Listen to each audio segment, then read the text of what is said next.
Alrighty. Goku, what's the matter? Why are you so surprised? Am I really that annoying? Well, I already know I'm annoying. I came here knowing that, so that makes it okay. No, you're not annoying. I'm just wondering what was going on. I have a favor to ask. I want you to go somewhere with me. And where is it you want to go? Well, the library. Huh? Are you looking for a book or something? Why don't you just ask Byakuya? He spends a lot of time in the library anyways. Kind of. Did I say something wrong? You're not a blabbermouth, right? This has to be a secret. I honestly have no idea what you're talking about, but if you want me to be quiet, I can be quiet. Then let's go to the library.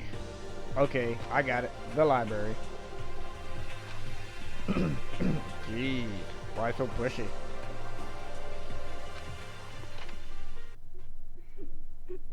Quiet. Be quiet when you go in. Don't let him see you. She actually was starting to get annoying, but I did what she said and gently creeped into the library. Unsurprisingly, Byakuya was there by himself, absorbed in a book. Here. He's here. He's really here. Hey, Kirby, how you doing tonight, man? Okay, Makoto, go talk to him. Holy night, go. What? Stop being so loud. Just hurry up and go talk to him. Yep, we only got 2 more days. 2 more days for Santa Claus to come and give us presents. I can't. I don't want to interrupt him. That's kind of crazy.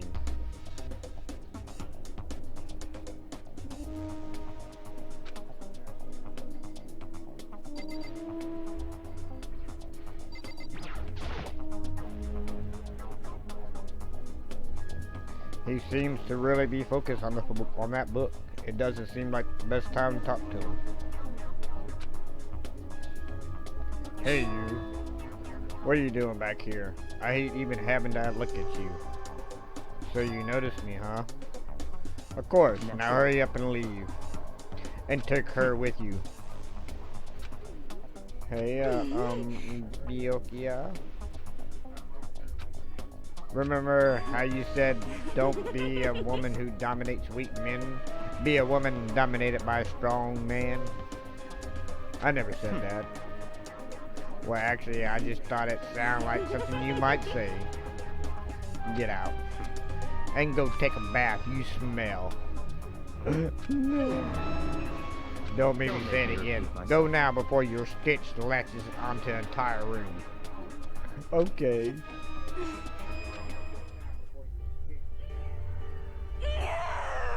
He really dug into us there. Maybe he's in a bad mood. She seemed super depressed. Did he really upset her that much? Yeah, to go that far.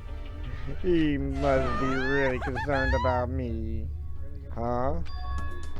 He told me to take a bath and everything. He must really care about my well-being.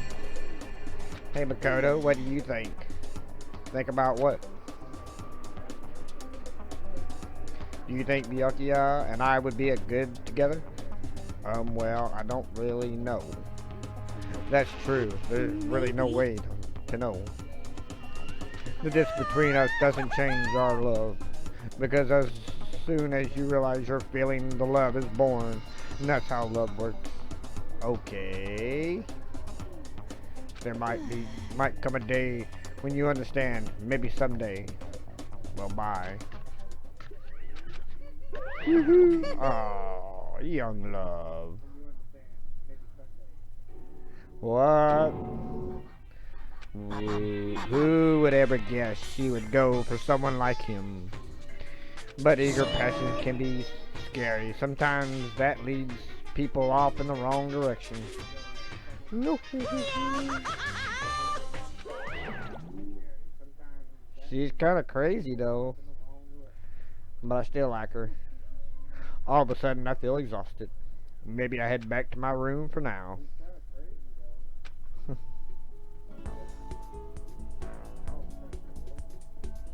There's still some times left in the day what to do. We don't want to do anything because we don't have to.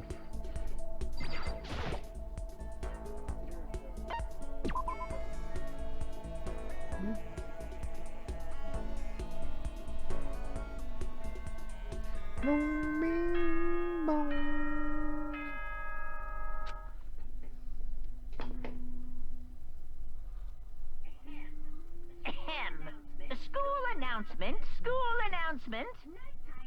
Nighttime is quickly approaching, but before it arrives, all students, please gather in the gym immediately. Emergency! Emergency! Gathering in the gym? Why now all of a sudden? Really don't sound like the... I really don't like the sound of this. I have a terrible feeling. Bing bong, bing bong.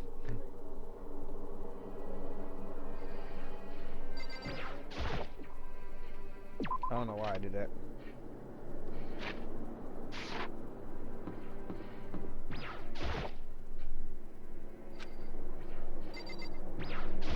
Okay, did you hear the announcement just now? Yes. Indeed. I don't want to go, but we don't have any other choice, right? I can't imagine Right. It's going to be good news, but it's not a good idea to fight him here and now. So I'm going Goodbye. ahead. I can't really do anything except what Monica tells me to.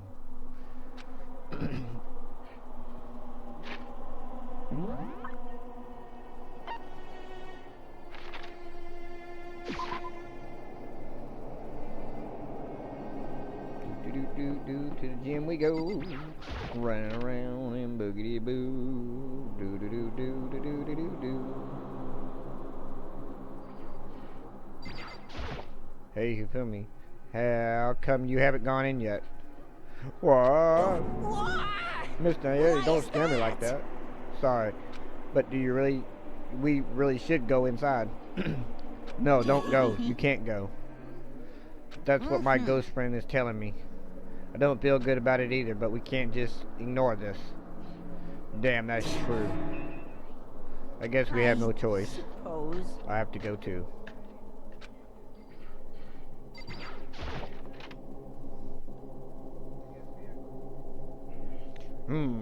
Asking us to gather together all of a sudden like this. What could he possibly want? Indeed. Well, Wait. What might await us this time? He keeps things interesting. That's for interesting. That's for sure. Blah blah blah blah blah blah blah blah. How is that funny? Can't you smile like a normal person once in a while? Like how the housewives on the classic TV show smile at the end of the episode? There's something totally messed up with you if you can laugh at a time like this. Which of us is actually messed up? What's that supposed to mean? Nothing in particular. Just admiring, that's all. I don't want to kill anyone, but I also don't want to stay here, living in a blind denial day after day. I was just admiring how you could live like that and still keep your sanity. I'm not in denial. That reminds me. Remember how you kept talking about how the police or whoever could come help us? How that turned out. It seems to me there's no sign whatsoever of possible rescue. Ohio. well, That's just... I wonder what actually happened. It's strange, that's Certainly. true. There's no way the police wouldn't know about it. We're right in the middle of a major urban area. The police suck. On the contrary, the mastermind may be just that, powerful to take control even of the police. Oh, this might not be relative, but then don't say it. Nope, gonna say it. About last night, I was near the main hall, just staring off into space, when all of a sudden, I heard it. You heard what? A sound that I don't really know what it is.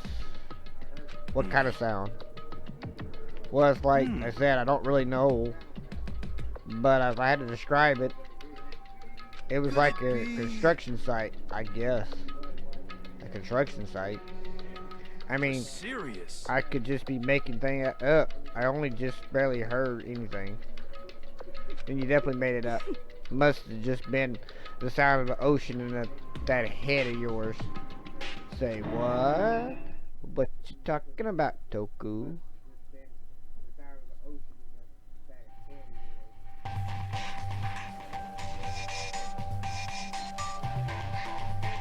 Hey, sorry, how you doing? Oh, only audio?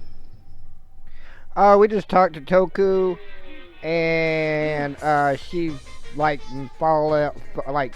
she fell in madly in love with Byakuya, and now we're at the gym, waiting for Monokuma to arrive.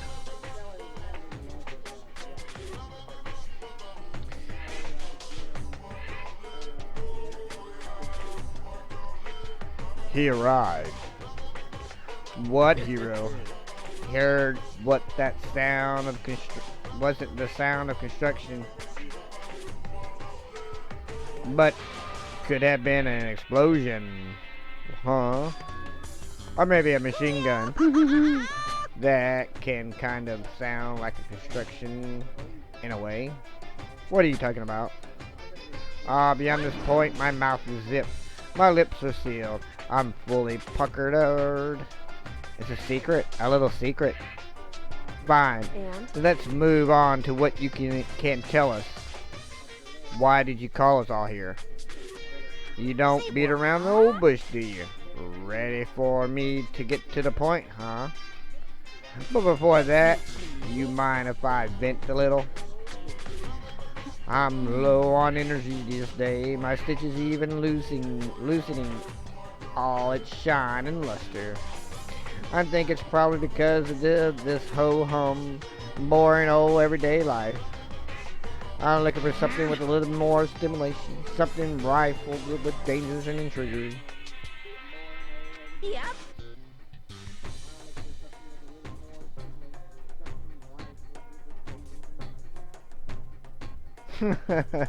Sorry, man. The next Blacken has shown up yet. Hasn't shown up yet, and I'm getting bored. So I decided to come up with a new way to motivate you. Motivate? Is it another set of videos or something?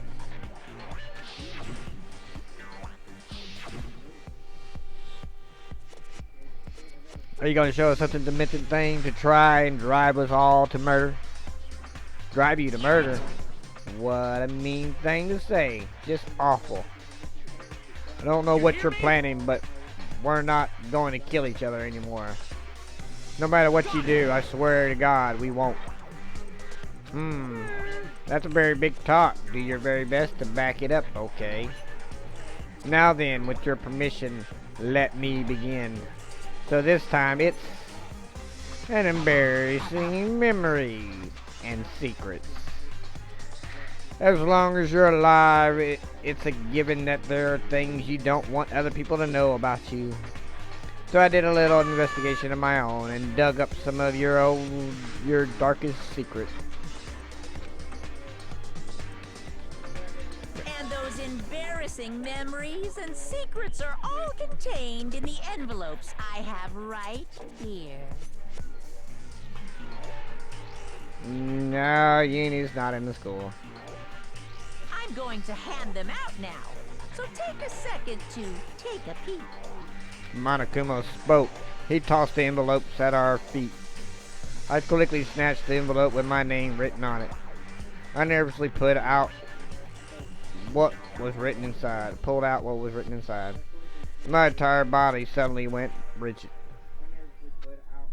Monokuma went to bed until he was in the 5th grade. Ooh, he pee-peed in his bed.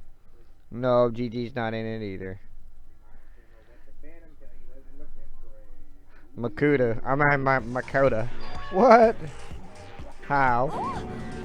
How did you find out about that? Everyone starts talking at once.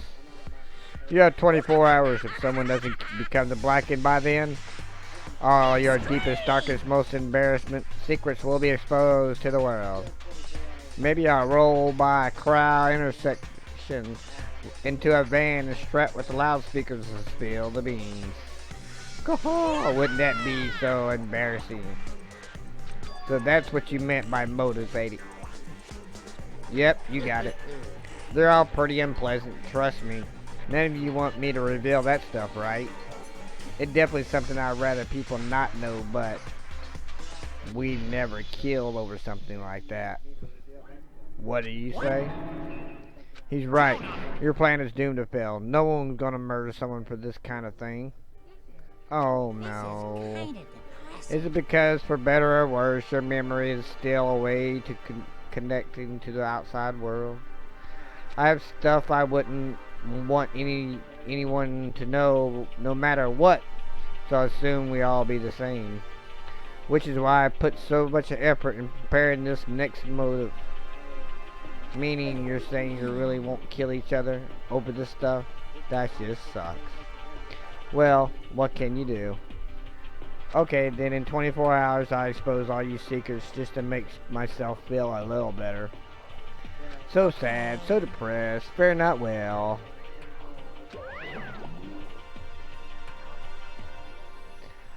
With almost convincing look of depression and dejection on his face, Monokuma ascended into the gym's depths. I didn't know what to expect at first, but maybe we dodged a bullet on this one. I mean, yeah, having those secrets revealed is going to be totally embarrassing. But that's seriously not enough to give someone a reason to kill, right? Good news. Everyone, I have a brilliant idea. Why don't we all just confess the secret in those envelopes right here and now? If we do that, and any and all motives for murder will vanish. That's pretty smart, right? Okay, so my embarrassing thing is, I don't want to hear your stupid story. What? Besides, I don't want to talk about it. Don't care what anyone says. I don't want to talk about mine. Neither do I. Not because it's unpleasant, but because it's impossible. Well, it's just human nature to want to hear it when you say it. It's impossible. Come on, it'd be good for you. Absolutely not. It's okay, just a little bit. Come on, come on, come on. As I said. Come on, come on, come on, come on. I said I don't want to talk about it, you human bag of lard. Kaya.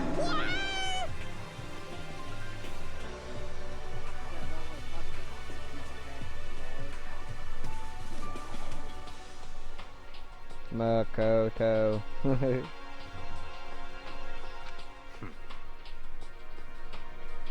Oh, and I fixed the coins things too. I agree with him. There's no need to discuss it. What do you think, Chihiro? I'm sorry, I don't really want to talk about it right now. But... Yeah.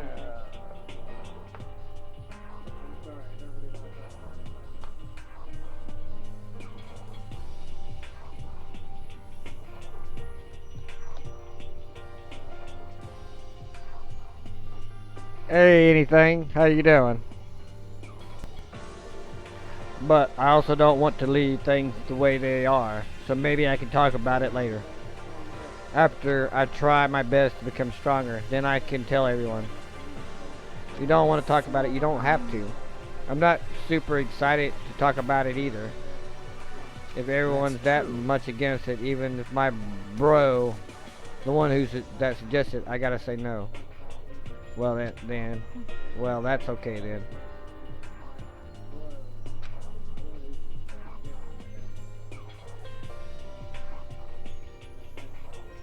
Hello Chihiro, how you doing tonight?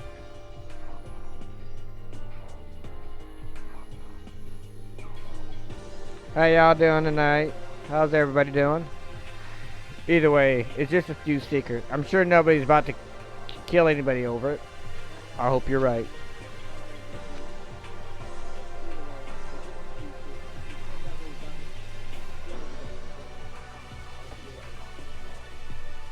A secret so bad you'll kill someone to keep it?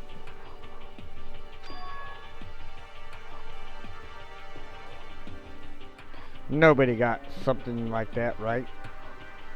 Okay, I'll start with all the secret talk, but each of us has 24 hours to get ready. Having our secrets exposed is going to be fun, but it's not like we're going to die because of it. So, don't do anything hasty. The way you keep repeating it kind of makes me worry even more. I'm okay, sorry, I don't know, it's going to be tough, but... Don't be...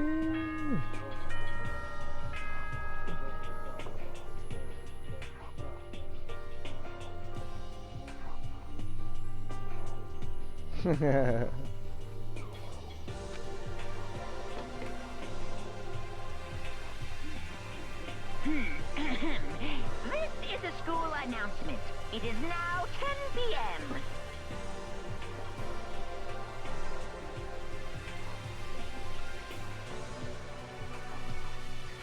As such, it is officially nighttime. Soon the doors to the dining hall will be locked, and entry at that point is strictly prohibited. Okay then. Sweet dreams, everyone. Good night. Sleep tight. Don't let the bed bug bite. Nighttime already, huh? Okay, let's all call it a day. Good idea. We need to prepare for tomorrow. I was left with anxiety. I just couldn't shake, but we left things as they were and left things as they lay. One by one, we headed back to our rooms. Boom, boom, boom, boom, boom. Secrets are memories you don't want anyone to know about. A way to connect to the outside world. Honestly, all that crap Monokuma was sprouting didn't have any effect on me. There's no way anyone would kill over stuff like that. At least that's what I thought. But maybe I was just being optimistic. Which is probably why, without too much of a struggle... Jeez, I'm more tired than usual. Super tired today.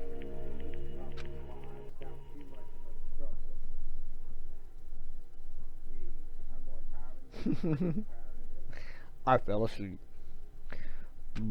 But what I didn't know is that even a tragedy was taking place. Monokuma Theater. Oh, I spelled that wrong. I'm gonna have to edit that.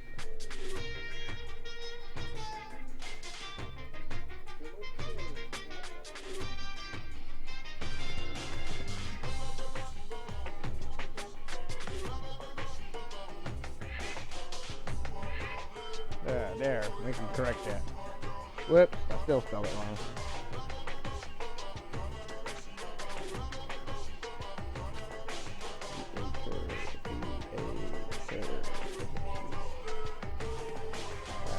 I'm a horrible speller.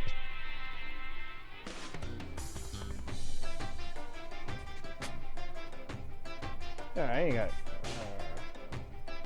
Man, I gotta look at it. Did I spell that wrong? I spelled that wrong, didn't I?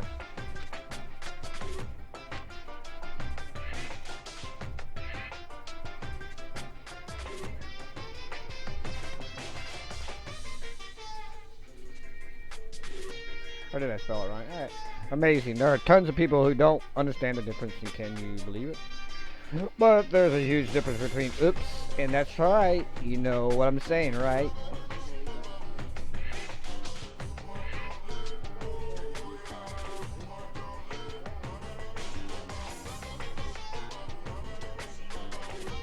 To make that choice and put it in action, it's way harder than just letting your emotions lead you. It's all about preparation, resolve. So maybe you're wondering what the point I'm trying to make. Well, I'm not. Well, I'm not totally sure myself. Maybe you should try reading between the lines. I think I spelled that wrong. Or did I spell it there? I think I spelled it. Theater. D-T-H-E-A-T-E-R.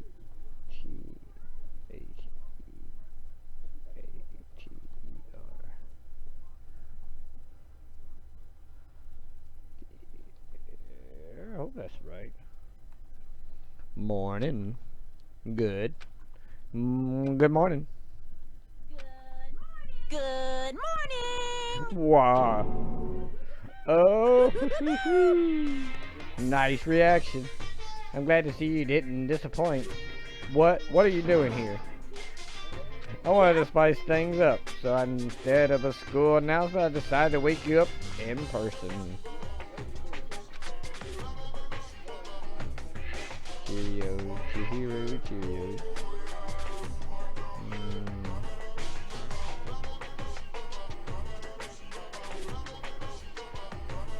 I guess it's fun. And as long as I'm here, I figure I'll let you hear it right from the bear's mouth. Hear what? Are you sure you should be acting this laid back? I mean, even though something happened to one of your buddy classmates? What? What? Your face is all blue like someone's on the verge of death. What happened? What are you talking about? That's for me to know and you to find out. Good luck.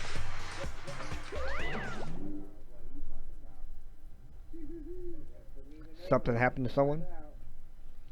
Is it? Was it? No, it can't be.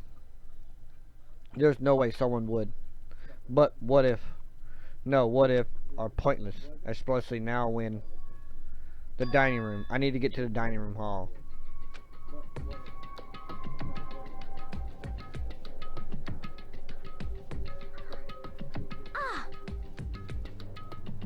Makoto, are you okay?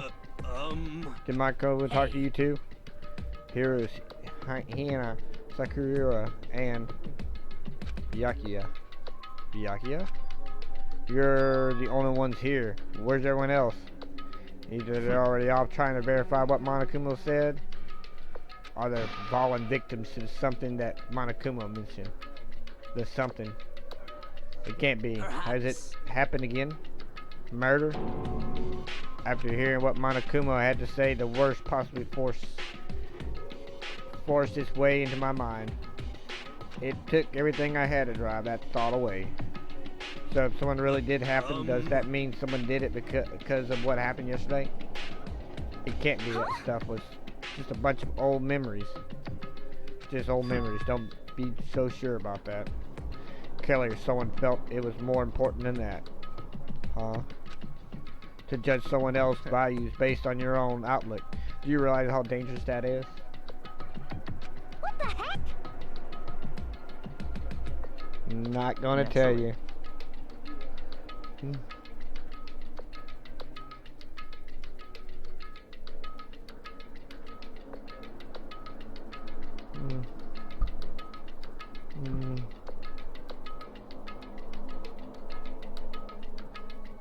Did you forget already? This isn't a co-op game. It's every man for himself. What good does it do to go out on my way to help you? Stop saying that already. There's something wrong with him, for serious. Did he get brainwashed or something?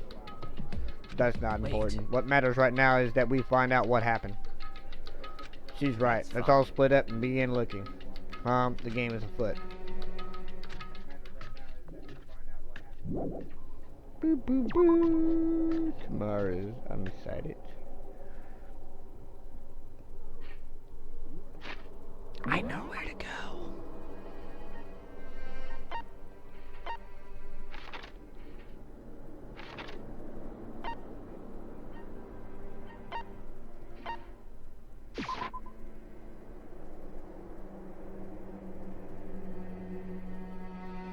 Oh, and I did fix the coin thing, so now that you're ready to do it, where is it thing?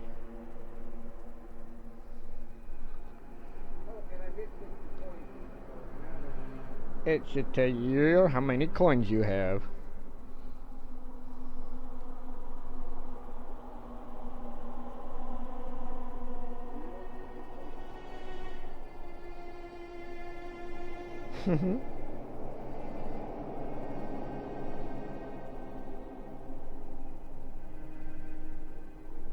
Yeah, we pretty much do the same thing, just swap gifts.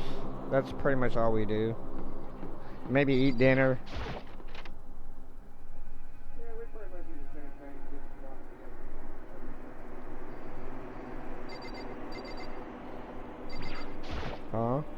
The door's open.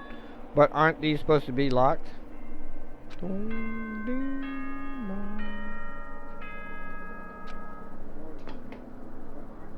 Hello, Brandon. How you doing? For this investigation, I have unlocked the doors. Please look around to your heart's content. Hello, Brandon. How you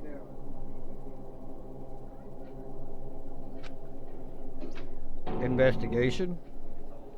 Just as I thought. Clear now. Byakuya. Judging from what he said, there can be no doubt a murder really has taken place. Come on. In the locker room. They're suspicious. Very suspicious indeed. Wouldn't you agree? Huh? Suspicious? It seems nobody searched the locker rooms. Let's start with the girls' locker room. He was muttering as if he was talking only to himself.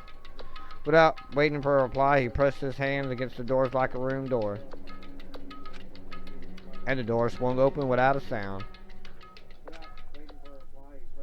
And in that moment, time seemed to freeze. Dum dum dum.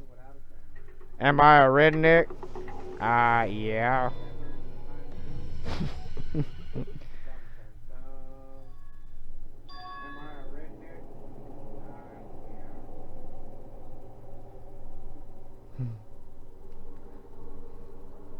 What?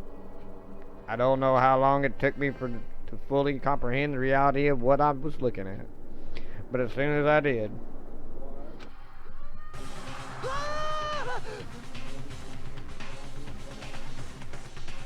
a wild, almost primal, something as a scream escaped from my mouth, whatever that word is.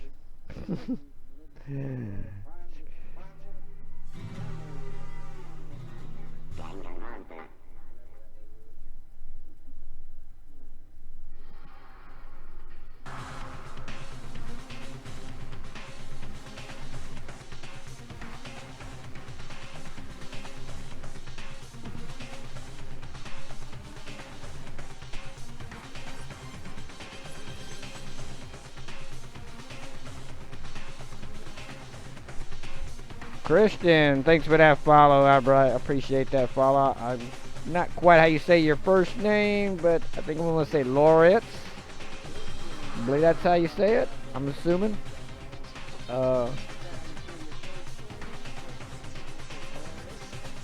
welcome to the Remnants of Despair. I tried to suppress my screaming, but it was useless. It surged out of me like water from a spring gushing out of the ground.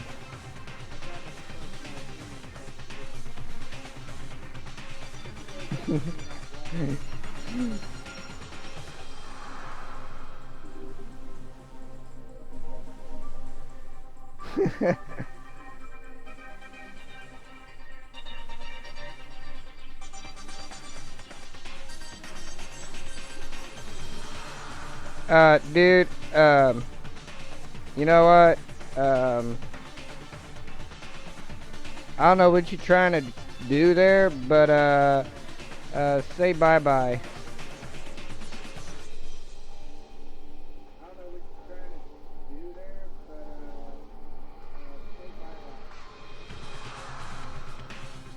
Alrighty. So, as we continue here, it surged out of me like water from a spring gushing out of the ground. Byakuya, on the other hand, Very strange. most unusual, don't you think? He was totally calm, almost like he was watching this all unfold in front of a TV screen. Hello, Proxy. Haha.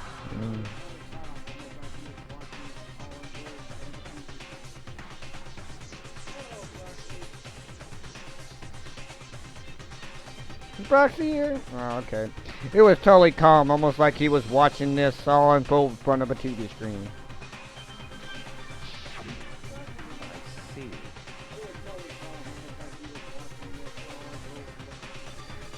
Look, Chihiro's corpse has been suspended somehow. And something has been written on the wall in blood. Bloodlust. Such a brutal way to kill someone. No, this is a beyond brutal. Wouldn't you agree? They killed her. How could it not be brutal? No, that's not my point. The murder is far too bizarre for an everyday amateur to have committed it.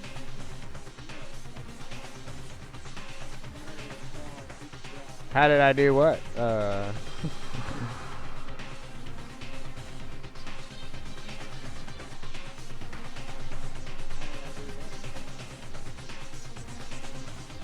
Unlike with Sakia, this murder was not a crime of passion or necessity.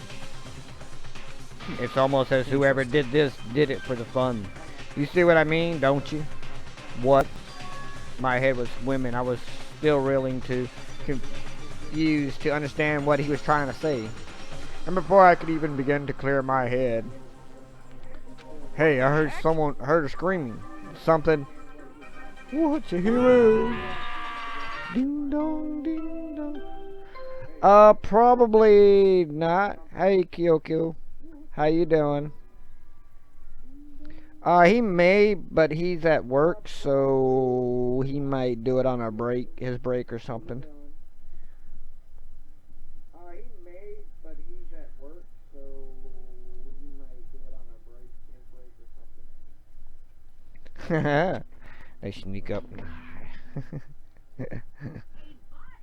A body has been discovered. A body has discovered. After a certain amount of time, which you may use however you like, the class trial will begin. I'm playing Flutie. What the hell was that? Oh, that's right. You were unconscious during Sakia. You don't know about it. What you just heard was a body discovery announcement. Apparently, when 3 or more people discovers a body, announcement plays and lets everyone know. I imagine it so that the search for the culprit can proceed fairly for everyone involved. Proceed fairly? Naturally. Dude, before you start screaming your head off, go around everybody since another game has begun. Another life or death game to uncover a killer.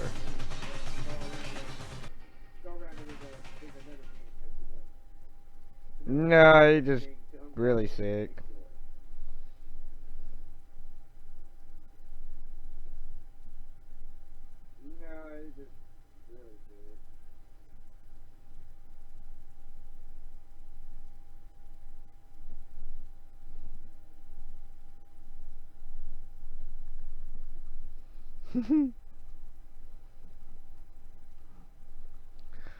Taku bolted out of the locker room. As everyone made their way to the scene, it felt as no time at all passed. It was like my sense of time had just taken wing and flown away. And when I finally came back to myself, I saw everyone had the same look of confusion, fear, and anger. Hello, Proxy. How you doing, man? Oh, Chihiro. I'm gonna cry. We all stood there gathering around Chihiro's body. I couldn't keep her safe. So there's another victim. Which means we are in the same position once again. Fuck, man. What the fuck is this?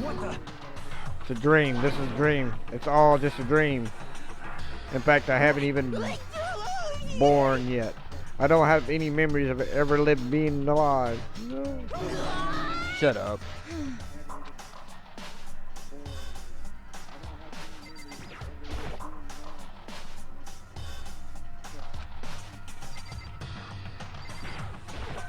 The word bloodlust is written on the wall. I don't think it's any kind of dying message. It's just too strange. But you know, that thing about writing bloodlust in blood, doesn't it sound kind of familiar? Murder spoon, who kills again and again using a bizarre and brutal method. At the scene of each crime, the word bloodlust is written in the victim's own blood.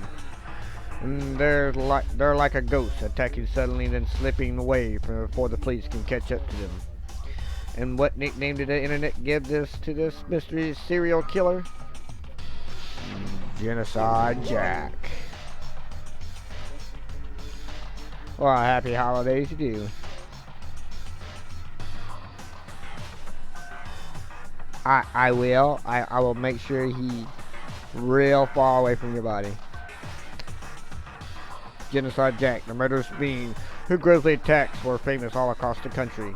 The ultimate murderous being creating a repetition of abnormal, downright cruel killings.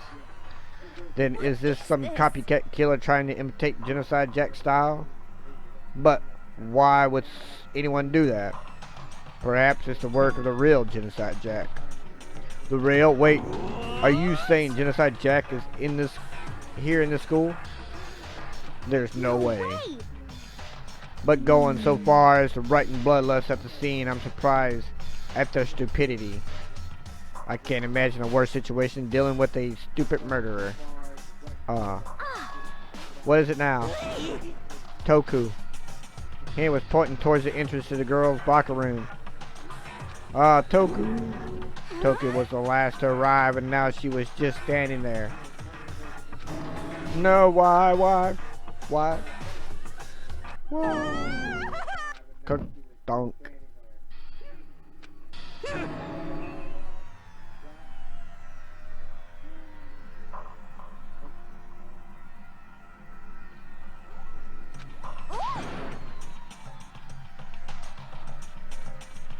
Toku. Hina rushed over the collapsed Toku and started trying to shake her awake. Toku, are you okay? Come on, wake up. That's right, I remember what she said about how she faints each time she sees blood.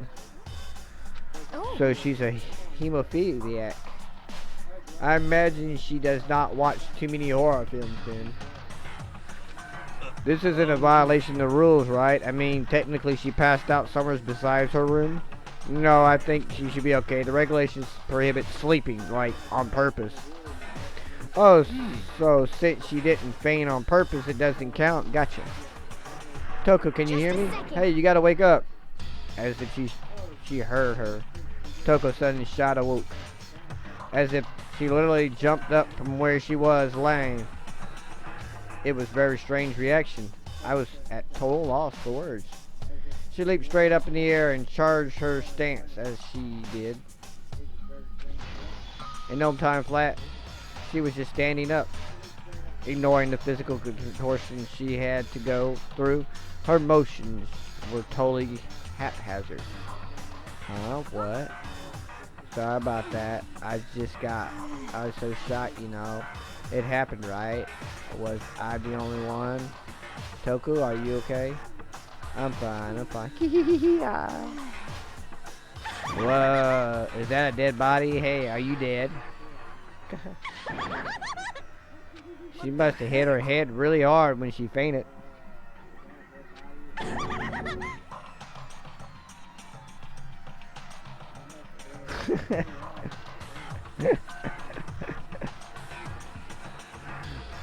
The world has a front and a back, a top, inning, and a bottom, a sea of truth and a web of lies. This is quite concerning. I mean, she sounds completely different. No, everything's fine. At least the stutters are all gone. That's a good thing, right? It's clear to me that everything is not fine. Your eyes seem strangely vacant. Might be best if we take her back to her room for the time being. I don't mind taking her, but can someone help me? If you need help, I don't mind. Taku, could you help me? She totally ignored me. Very well. You take care of the girl and the rest of us will begin the investigation right away. Can I assume nobody has a problem leaving Sakura Mando on guard duty again? Hold on a second. Rush into an investigation? The mastermind isn't behind that. After what happened the last time, surely you realize that. Nah. There's no question that her was murdered by someone among us. Isn't that right, Monokumo? Right as rain.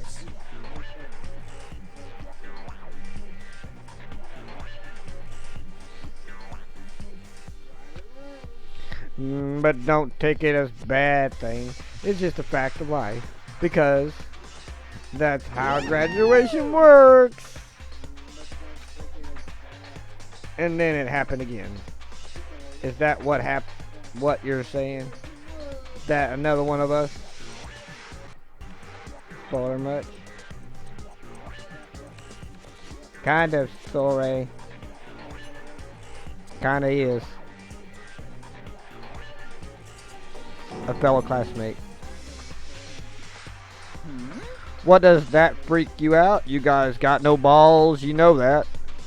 Is there nothing down there at all? Well, I'll let you pray to mine if you wait.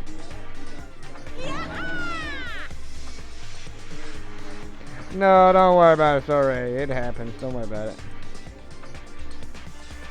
No, you don't see it very well. She is actually, you'll see it in a second.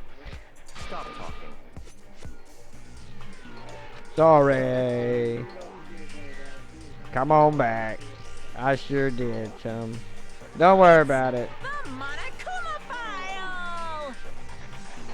So please do your very tip-top best on this investigation. No way!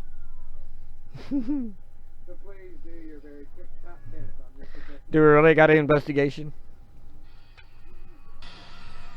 Examine the course of one of our friends having to suspect all our other friends. I hate this. I can't take it anymore. I hate it too. I had enough. I'm getting out of here. Where do you plan on going? There's nowhere to run. Just accept it alright. After all, blood is just a liquid.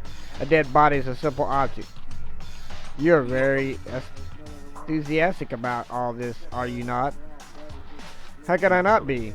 If you don't unmask the culprit, we all die. That's true, but to jump into it so soon? What, do you want to die? Fine, then go off and die somewhere. Right now, go ahead, you're a waste of space. Dead body is an object. Chihiro wasn't an object. Show a little respect, or I'll beat some into you. Everyone, stop bickering. Listen, there's some truth in what Byakuya said. Kyoko? If we don't solve the mystery and find the killer, our own lives are forfeited. And if Byakuya is right, that Genocide Jack is somehow the one who killed Chihiro, then unless we do something, more victims could start piling up. If we get more victims, if we mess this up, we're all dead meat. Hold on. If that's your worry, you don't gotta worry any longer. If anyone in any one killing game, the guilty party may only kill a maximum of 2 people. What? I don't remember any rules like that. I just came up with it. I mean, if a person went around and killed everyone, your lovely student life would be all over, right? The new rule has been added to regulation. In that case, why not limit it to 1 person? What's a good mystery if you don't want to miss out on at least the potential of a serial killer angle? Just one would totally murder that possibility. But well, for now, I'll catch you guys at the class trial.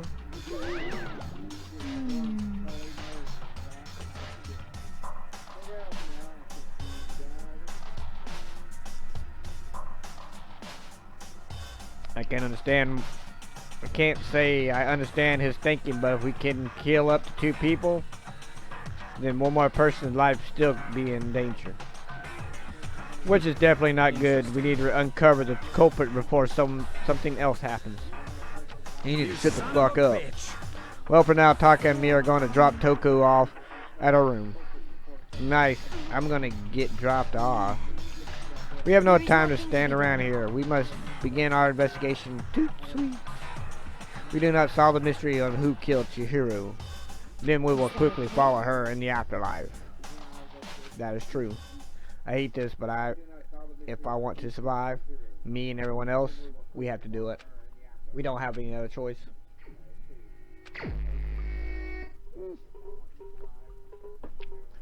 Alright, the fun part. First of all, I better check out the Monokuma Farm and see exactly what's going on here. The victim was Chihiro Fujisaki. The time of death It's estimated around 2 a.m. The body was discovered in the girls' locker room on the second floor of the school. The cause of death was a blow to the head with a blunt object. She was killed instantly. That's all it says. Well, it's not like there's any point in complaining about it. No matter what, I gotta do what I gotta do. Monokuma file. Hey, Makoto, do you have a second? Huh? Did you need something from me? Of course, life without purpose is quite dull, you know. So what did you need? I'm going to let you cooperate with me during night investigation, huh? I'm purchasing your talent, the same talents which allow you to solve Sakura's case. Solve? No, you seem to have a limited use, which is why I'm choosing you. You have the honor of contributing to my investigation. So you're inviting me to come with you. You're doing it the most arrogant way possible, though. Now then, shall we get started?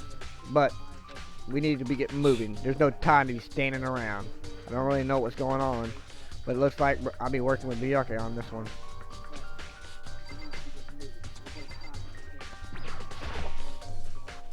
There's a dumbbell on the floor, and there's blood stains. The Monokuma flies that blow to the head with the blunt object is what the killer's heard. The dumbbell was actually the murder weapon. I don't imagine it could be anything else. Boom, boom, boom.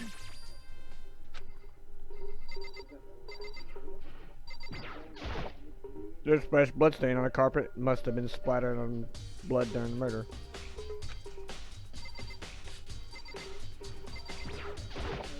Plus it got blood on it. It must have happened during the murder.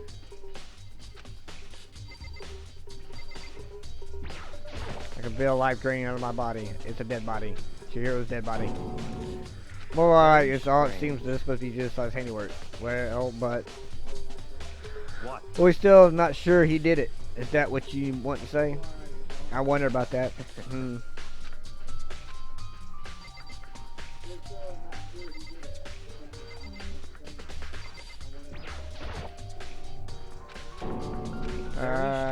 What?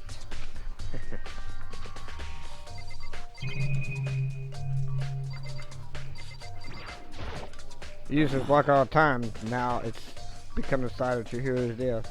But why was she killed in the locker room? Actually, if you think about it, she could have been killed somewhere else than carried here. She was very light, that is true. It wouldn't be hard for someone to carry her, but still. Well, I still think she came here on her own by choice. What makes you say that? She's been talking a lot about how she wanted to get stronger. So you're saying she came here to exercise? But according to Monica, apparently she was killed around 2 in the morning. Would she really have been exercising that late?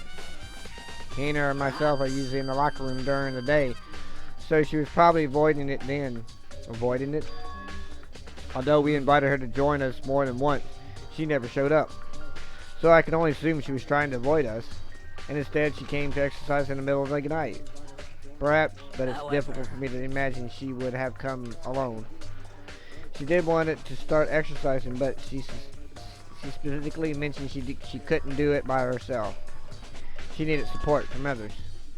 So you're saying she could have been come here in the middle of the night to train in secret, but that she also would have come with someone else. It's possible, I think.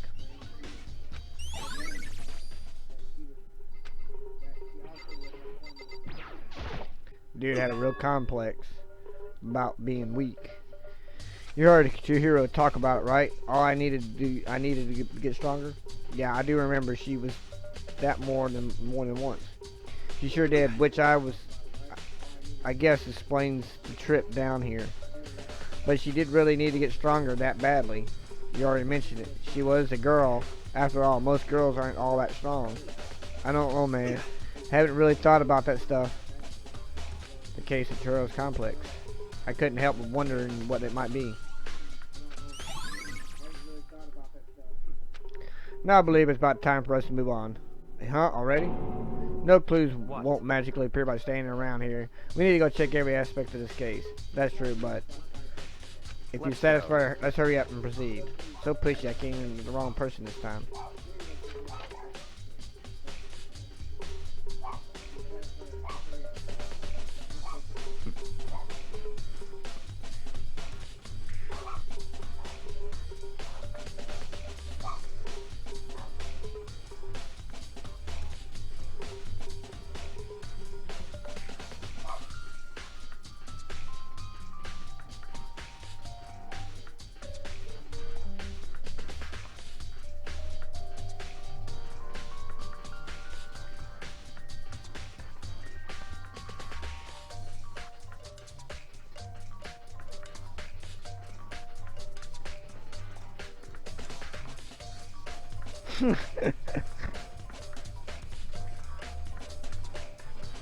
Oh, Kyoko, thanks for that follow. I thought you had followed the other day. Maybe not. Okay, welcome to the room that's the spare. Sorry, I missed that follow there. Oh, my keyboard.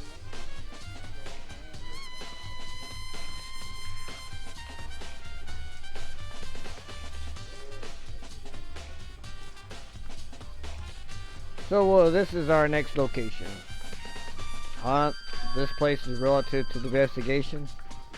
Figure it out yourself. It's no fun if you don't.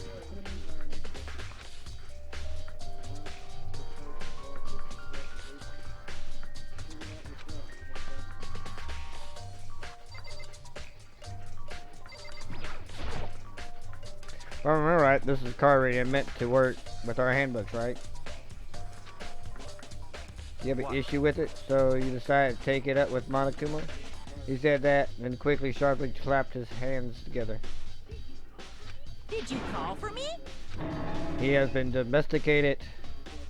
It seems that Mako has a question for you. Sure, what's up? You need something? Well, it's just about this card reader. Yep, the card reader have all been designed to interface with each of your e-handbooks.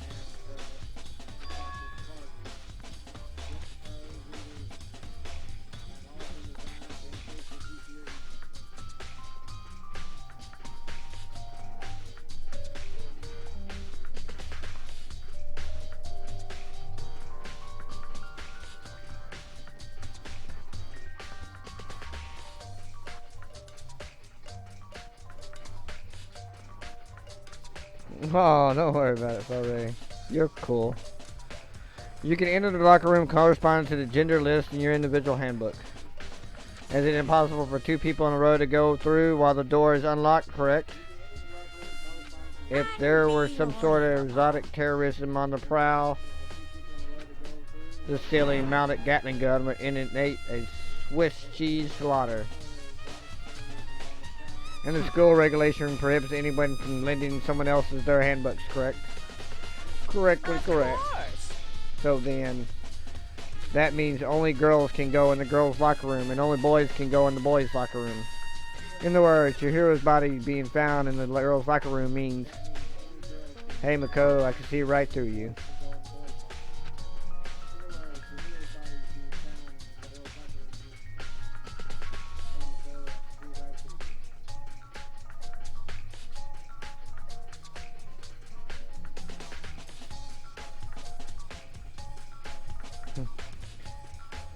Allow me to tell you what you're thinking. Since your hero was found in the girls' locker room, the killer must have been able to get in there. So As such, the killer must have been one of the girls. Did I get it right? Good lord, you're simple. Ignorance. But I'm wrong. You would pay closer attention to regulations. The answer has been in front of you the entire time.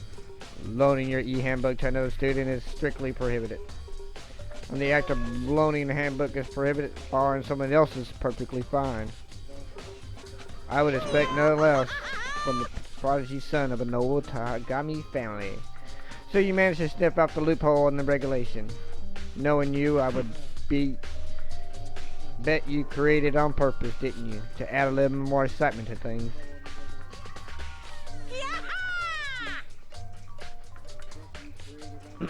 How you treating me like a punny little appetizer instead of a main course that I am. Another than, since the dead can't actually talk, they're not people anymore, they're things. Get it? Yeah. Got it? Good. Wait, hold on. You're saying that that's a loophole, but in order to borrow something from someone, then that means someone would have to loan it. So sleepy. Just listening to you makes me want to pass out. Be more like Byakuya and get your poop together. Or else I charge you with a criminal neglect. Negligence. No more questions. Figure out the rest on your own damn self. Let's head to the main hall. Main hall? That'll help you understand what's going on.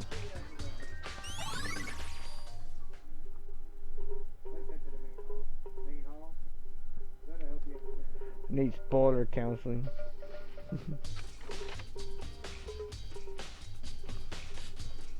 We came to the main hall. So what are we looking for? Does that mean I figured it out for myself? There's a mailbox here. Could there be something inside? It's an e-handbook. No, wait. There's 3 of them, but what are they doing here? So you finally found them. Huh? Did you know these were here, Byakuya? I happened to find them by chance myself on the other day. It seems there's a system in place where the handbooks of a dead student gets delivered to this mailbox. So then these 3 handbooks go Juko, Leon, and Sayaka.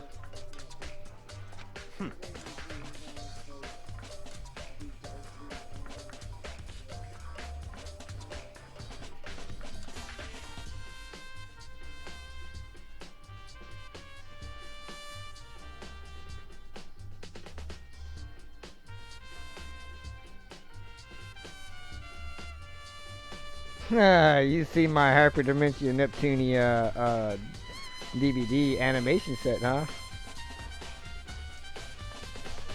0101011101. Figure that one out.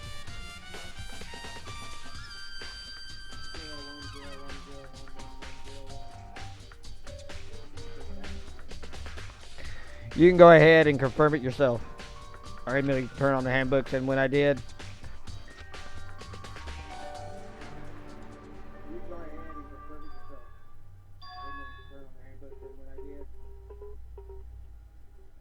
mango. I want a mango. Mango. You're right, this is Sakiya's handbook. Now do you understand this is the key to the loophole that I revealed earlier? Yeah, I feel like I'm starting to get it. Should pay close attention to the regulation. The answer has been in front of you the entire time. Loaning your ebook to another student is strictly prohibited. On the act of loaning a handbook is prohibited. Borrowing somebody else is perfectly fine.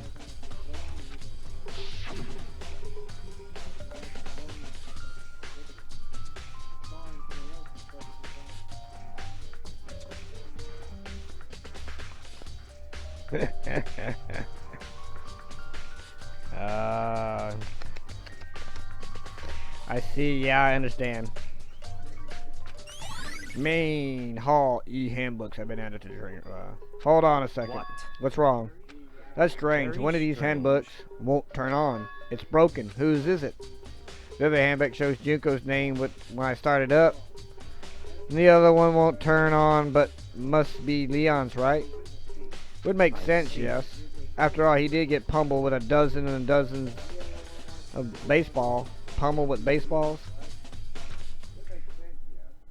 You ain't can't put him back. The cruel punishment. The execution that the mastermind concocted. The cruel, heartless death. You're right. It wouldn't surprise me for a handbook to break during the kind of assault. Hey, hey. Hey, hey, hey, hey. Hey. What's up? The handbook is essential to the student's life here. Crucial. Integratable instrument of super big deal. There's no way it would break that easy. But it did. If I say it wouldn't break, it won't freaking break. It can withstand 10 tons of pressure, and it's waterproof up to 100 meters, okay? I don't care how many baseballs you hit it with, it won't do crap. But, even my amazing handbook does have one single weak point. It does. I can't It's hear a you. secret, and I wouldn't want you to go breaking any more handbooks. Then Leon must have broken in it somehow without realizing what his weakness was, right? Hard to say. You know what I think? I think his handbook isn't actually broken. But you might ask, how could that be? Leaving the question hanging in the air, Monokuma appears.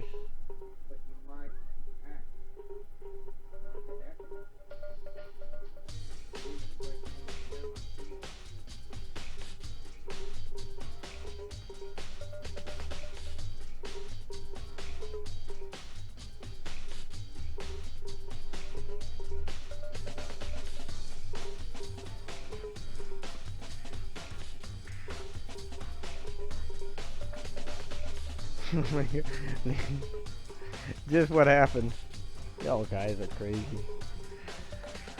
What just happened? Monaco said it's not broken, but it's undeniable fact that it's not turning on.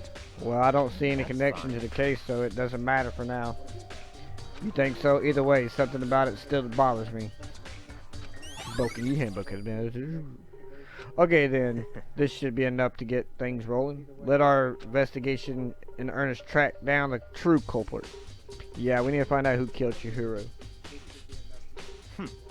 To be exact, not quite. Huh? Not quite.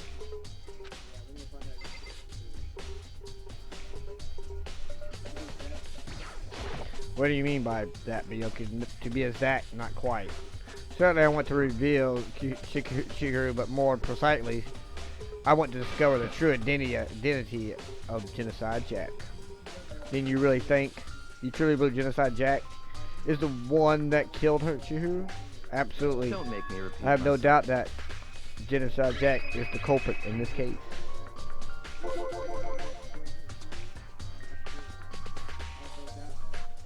What? We know that a bunch of garbage is going on, because we gotta hang around this Togami guy. A murderous fiend who killed again and again using a bizarre, brutal method. They're like a ghost attacking somebody and slipping away to the police uncatchable. And what the nickname did the internet give this person serious shield? Genocide Jack. They say he killed 1,000 people, but that's got to be an urban legend. Still, could one of us really be demented, psychotic killer like that? You're not wrong to wonder. But words mean little right now. I have something to prove it, and I can show you. Hold on. There's still more here waiting to be just checked.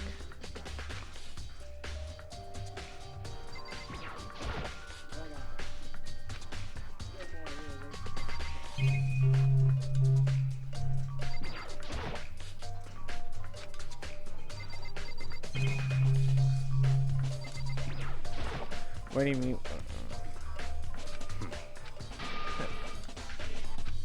Don't make. Oh. I see, I forgot. Da da da da da da da.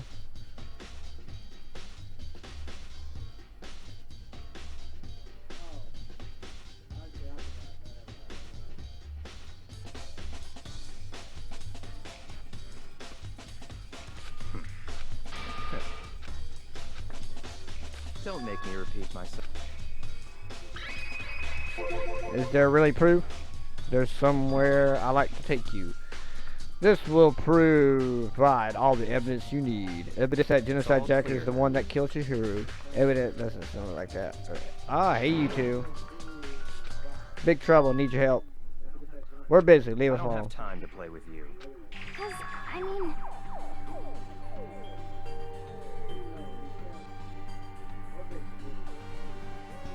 Come please, we gotta help. It's a serious emergency. Please, please, you gotta help me. Just calm down, okay, Hina? But it's an emergency. What happened? Something's wrong with Toku. She's acting super strange. Well, I mean, she is pretty strange earlier, right? What should we do, Byakuya? Very strange. Since it's Tokyo, I must admit, I'm intrigued. I suppose we can take a second to see what's going on with her. Are you sure? Don't make me repeat Don't myself. make me repeat myself. I didn't expect that. I thought for sure he just said no, and that would be the end of it. Yeah! Okay, Kay, come on, hurry. Wait for us. Let's go. November 27th. Buku had a birthday.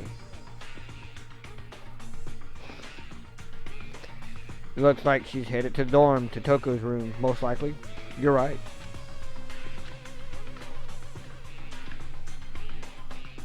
Dang, Brandon, you trying to get some points there, man? Yeah, I'll join you there.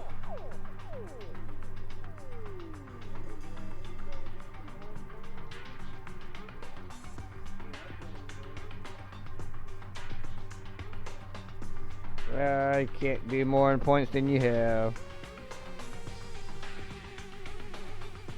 Gotta have that space between the hunt and the one there, Kyoko.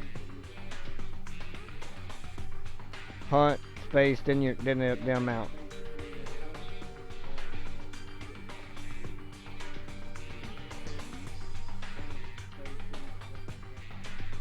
There you go.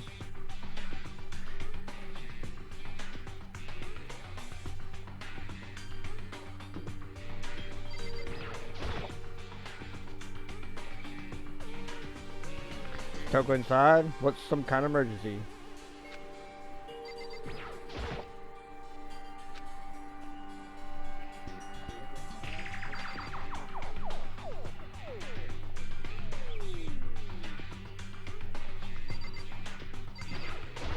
You guys are too slow. I think you're just too fast.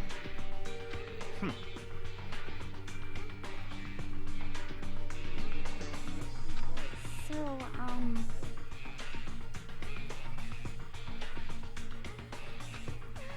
After a while, we came back to check on her, you know, see how she was doing. But when we did, hello, Whittle. I was like Whittle. Whittle, how you doing? You doing okay tonight?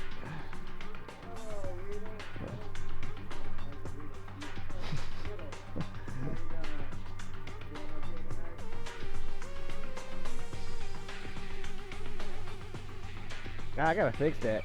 We're all dying. It was weird.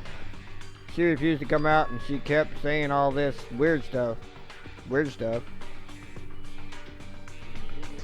We should try talking to herself.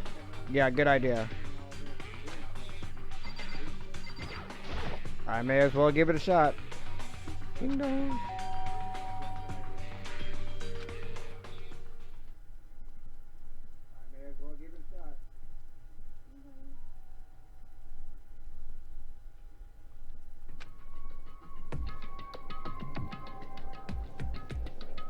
Holy crap.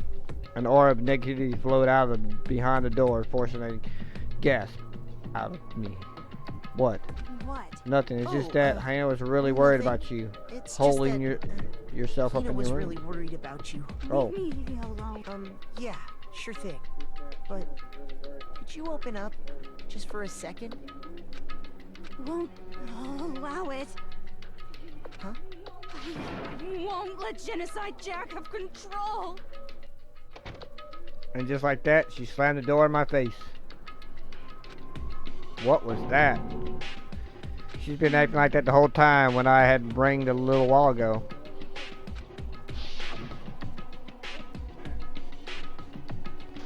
Dripping out the killer.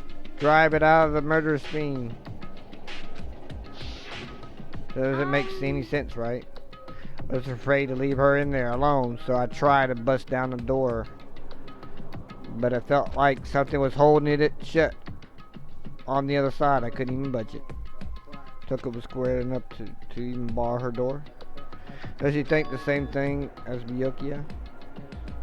Does she think the serial killer Genocide Jack really murdered Chihiro? Is that why Toko's so scared? Whatever it is, I'm really worried about her.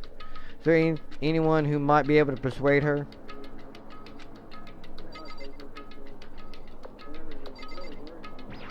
Hey Byakuya, you think you can ask her to come out of her room? I mean, sure, whatever. That's fine. You're gonna talk to her, Byakuya? Wow, I guess you can be nice when you want to. Byakuya stood in front of the door, not making a sound, and pressed the doorbell. Ding dong. A few moments. Leave me alone. You're all so annoying. Byakuya. Hello. It's Byakuya.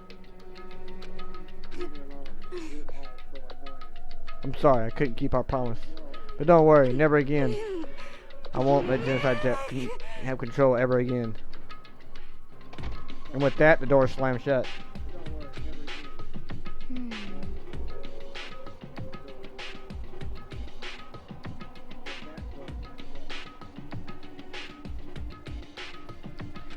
There's nothing else we can do. Let's go back to the investigation. Hold on. Hey Bianca, what's Toko talking about just now? Something about a promise. Oh, I have no idea. Another one of her delusions, I'm sure. But I said I don't know. That means I don't know. Just let Hina take care of her. Oh yeah, okay, I'll stay here and keep an eye on her. Well then, let's go. Let's go. Without waiting for a reply, Byakuya speed away. Byakuya, and I hurried to catch him. Without waiting for a reply, Byakuya speed away. Byakuya, and I hurried to catch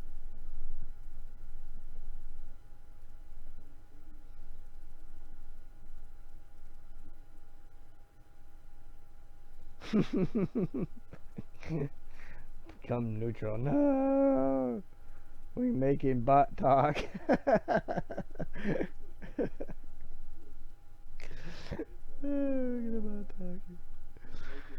But he didn't even look back, let alone say he just kept on walking towards his destination. Finally his feet brought him to a stop in front of a certain room. The library. By the gods, my mango rain juice upon your village. Come on, let's go in. Boy, I hate this guy. I hate it.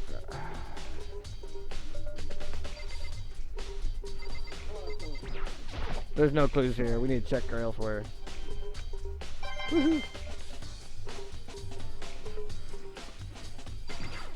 remember on the other side of this door. It's the archive, right? Hurry up, go inside.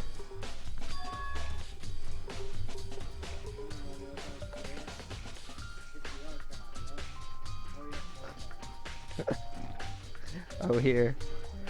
It all makes sense once you're inside. Oh man, I need to get up.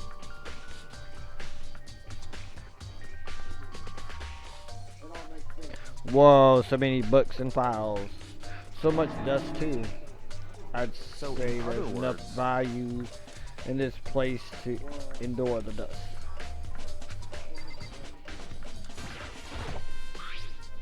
Doesn't it? Looks like there was something inside. I wonder what it was. There was an extension cord plugged in there.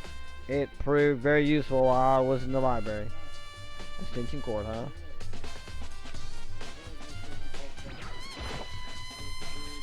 These are documented dangers. Dangerous.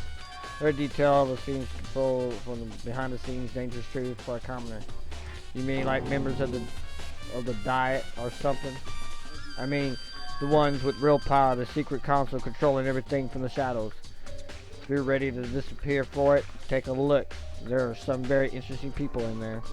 You're kidding, right? Am I? I just let it go for now.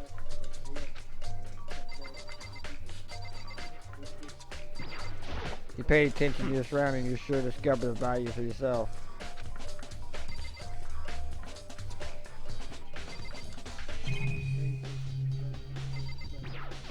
Touch the thick fruit stuff in the gut. If you're thinking looking through one of them, let me give you a little warning.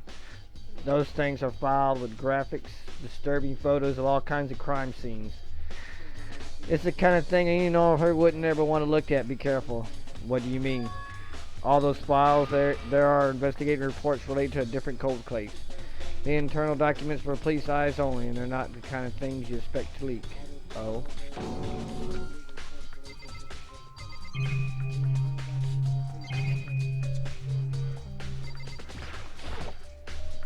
Really take a look around though. You have sharpened eyes just like that file, huh?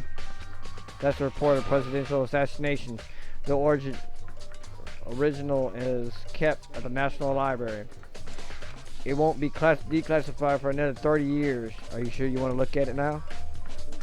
There's no telling whose crosshairs you might wind up in for peeking at it. I return the file to the shelf.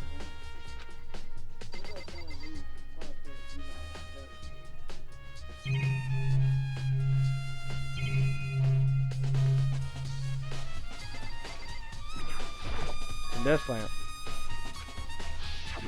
Oh yeah, it's the same one I saw Belly using in the library before. Do you have a problem with that lamp? It was here before, then I moved it over there. It's too dark over there, so I thought I'll put it to good use. So, are you finally beginning to understand the splendor of this library? The entire reason I was interested in the library is because of this room right here. It's home to classified government documents, police records, things no ordinary person would ever see. Isn't it magnificent? This can't be for real, right? That's your guy's problem. Anything that doesn't fit into your specific reality, labeled it a lie. And it's not that. It's not like I totally refuse to believe it, but I mean, there's just so much. How could anyone have put it all this together? I suppose it goes to show just how much Hope Peaks truly wields, or perhaps the mastermind may have wanted to provide us with enough entertainment to keep us from getting bored.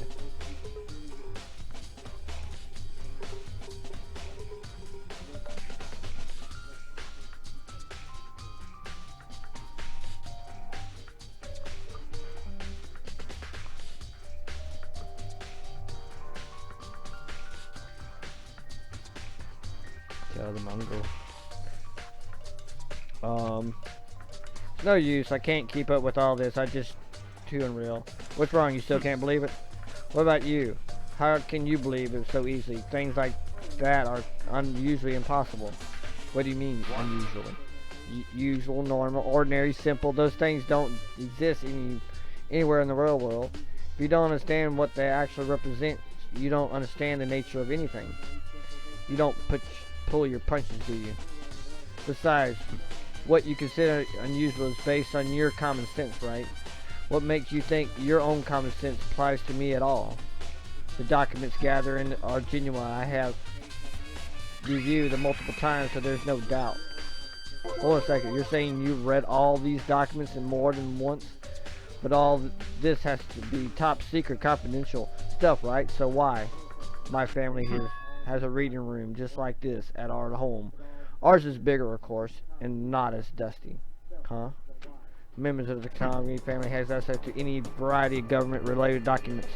That includes foreign powers as well as domestics. How is that possible? I already told you. So in other There's words, a secret council that controls the world from the shadows. My family is a member of that council. And I have within the bloodline that allows me to one day behold the world to my will. And to become such a ruler, I must know all levels of this world backwards and forwards. So whenever I have time, I like to review whatever documents and materials that interest me. Which is why I proclaim without no doubt that this material I gather here are the real thing. This beyond believing or not believing. Byakuya is actually starting to scare me more than the actual mastermind. And what always interests me the most were the cold case police investigation reports. Reading through those have always been a hobby of mine ever since I was little. An excellent mental exercise. I saw more than a few of those cases just by reviewing the report. And among all those reports, one of my recent favors is a Genocide Jack case. As you talk about grabs a particular file from the shelf, this is a complete case file. Every single report surrounding the Genocide Jack case has compiled in here.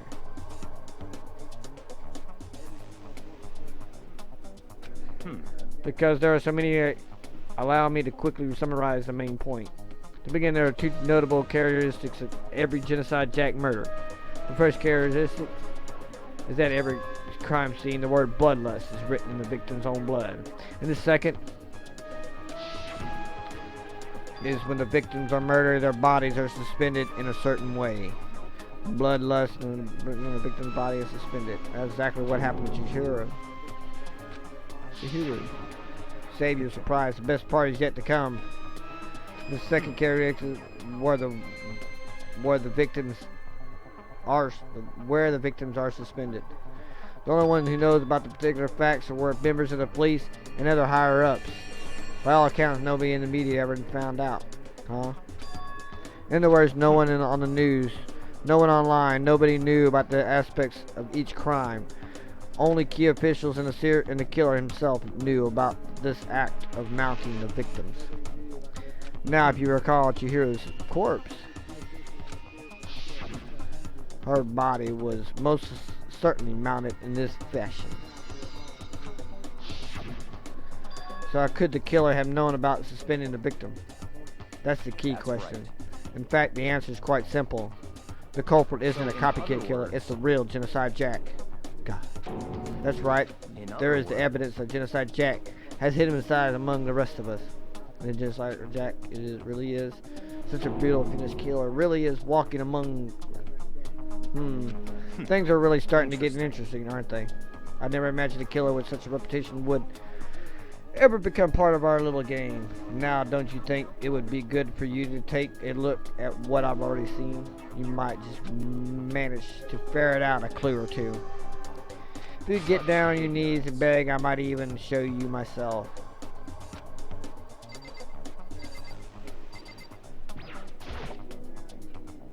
Could you let me see it? Well, That's fine. you didn't beg, but I guess it's okay this time. Feel free to look at the book, but you can't take it with you. Bromance. I love you guys too. Coin stealer.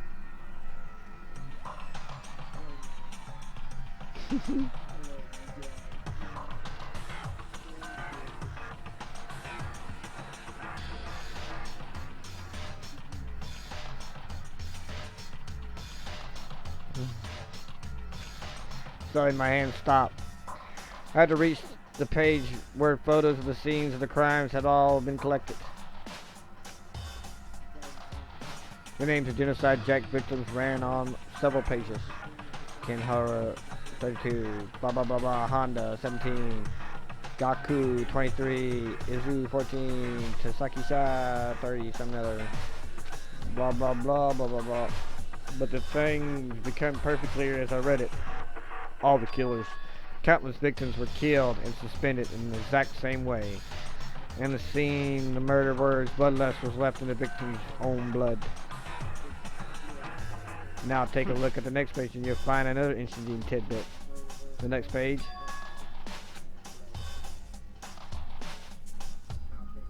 Profiling results. All the crimes took place either on the weekdays, at night, or during holidays. Either day or night. The most common time for the victim to take place was on a holiday, in the afternoon. Based on these facts, it could be suggested that the suspect may be a student. Evidence suggests that the suspect lingers at the scene, but when they did leave, they were in a panic. Because the eyewitness has never come forward, it's unlikely there was an external reason for this. This confused behavior suggests that the suspect may potentially suffer from dissociated identity disorder. Hey, I actually said that word.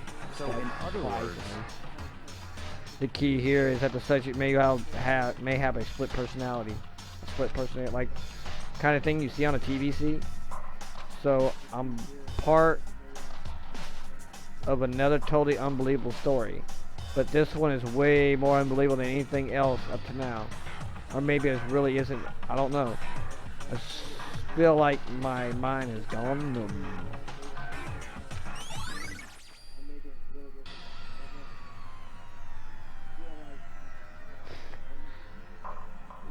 Alright, we should get let's going. go.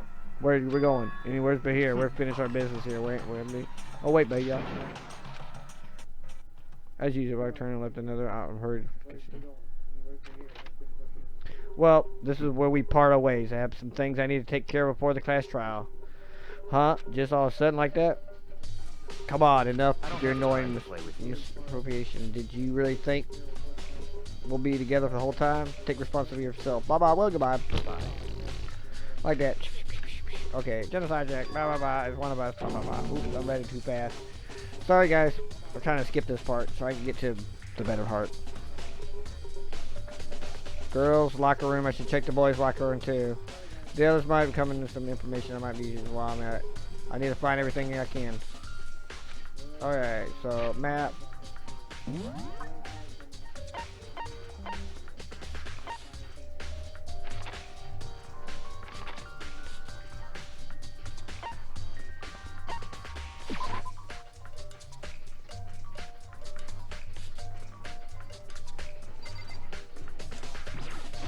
Ding ding, I discovered evidence relating to the identity of the culprit.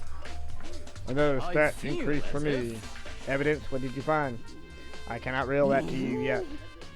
But I guarantee that what I found will I'm steal sure the of it. killer's breath from his lungs. Are you sure about that? Oh, Miss Lundberg said she witnessed something unworthwhile too. Really, what did she see? She was telling me it's like when girls bullies the boys she likes, right? Okay, where's Celeste now? The warehouse dorm, by the dorm. She was there, but at the same time, not there. What is it going to be?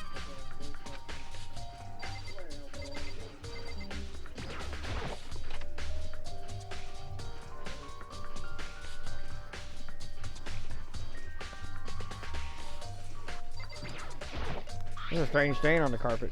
What is it? Boys like out of food boat.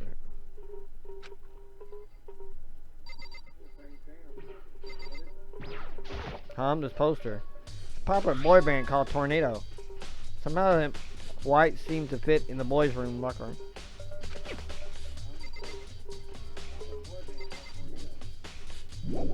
Yeah.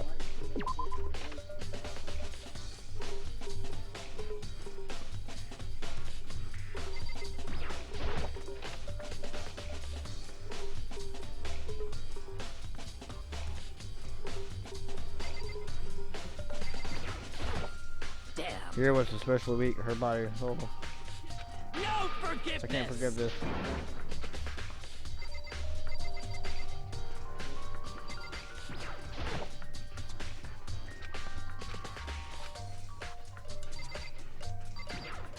Hey Kyoka, have you made any progress in your investigation, generally speaking? Indeed. But I have to get However, going. I have something unrelated to take care of. Something besides the investigation? What is it?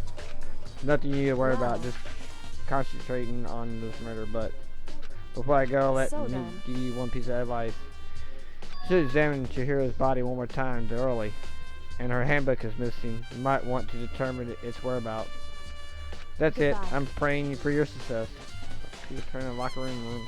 I guess I'll take another look at her body then. And Chihira's handbook is missing. That's definitely worth worrying about.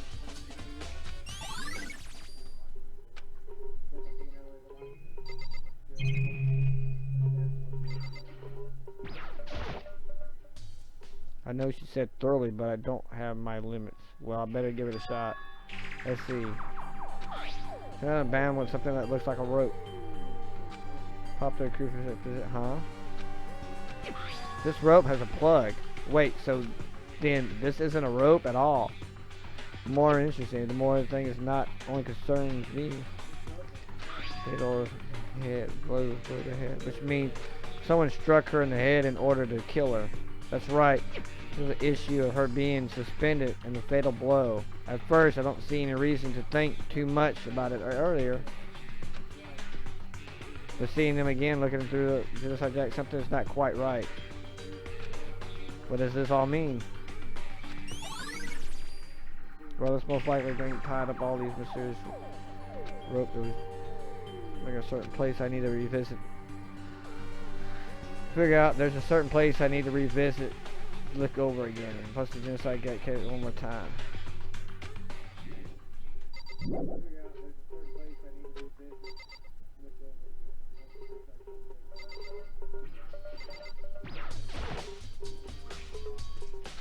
Big-breasted swimming model and a pretty noticeable too. There really does seem to be kind of a place where you find something like this. Oh wait, that reminds me, the poster in the other locker room is. That's right, there's definitely something strange about it. Could the posters have been switched? But if they were, why? What reason would anyone have? Maybe I should talk to someone who knows a little bit more about the locker rooms. The locker rooms who would have it.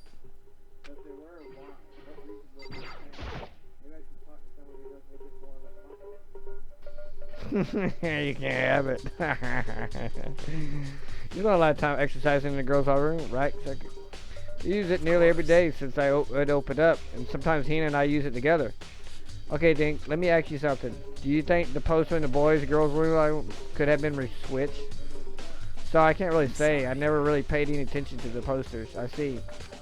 But there's something that's been bothering me about the locker room. You see, I like to drink a little protein coffee every time I finish exercising. You have protein coffee? in the warehouse. It's not high quality stuff, but I don't have a lot of other options. I mix protein powder with coffee and down a glass of it after exercising. Anyway, the other day I spilled some on the carpet in the girls' locker room and it left a stain. A stain? But I don't see that any stains on the carpet now. Exactly, I noticed it early. The stain has disappeared. I can only assume someone came along and cleaned it up. But still, is it usually clean, as if there was never a stain here to begin with? Disappearing stain.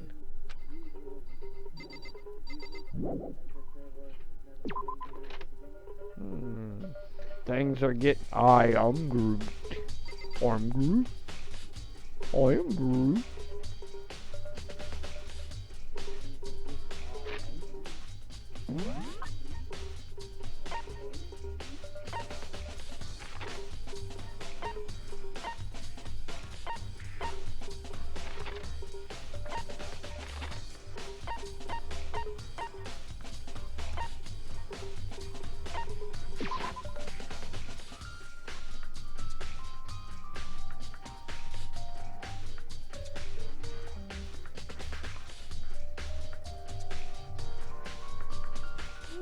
Oh, look at that. Everybody's winning.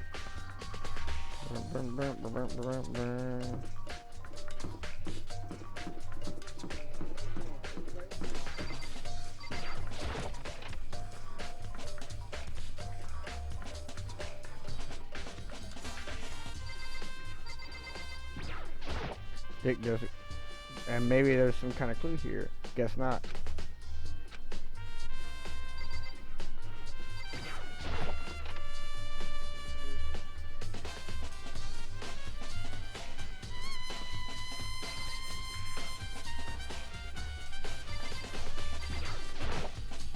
The extension cord was in here before.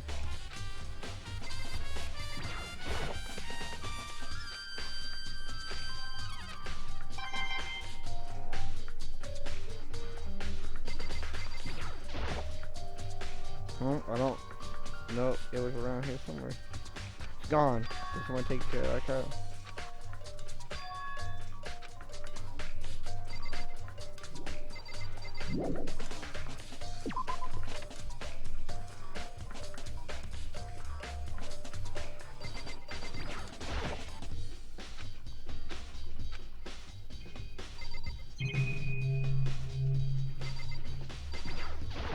That won't turn on. Oh, I see. It's not plugged in.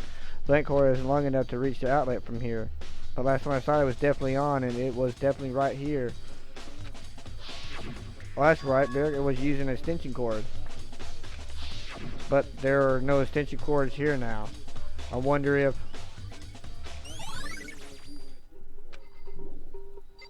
Yes, we want to leave now.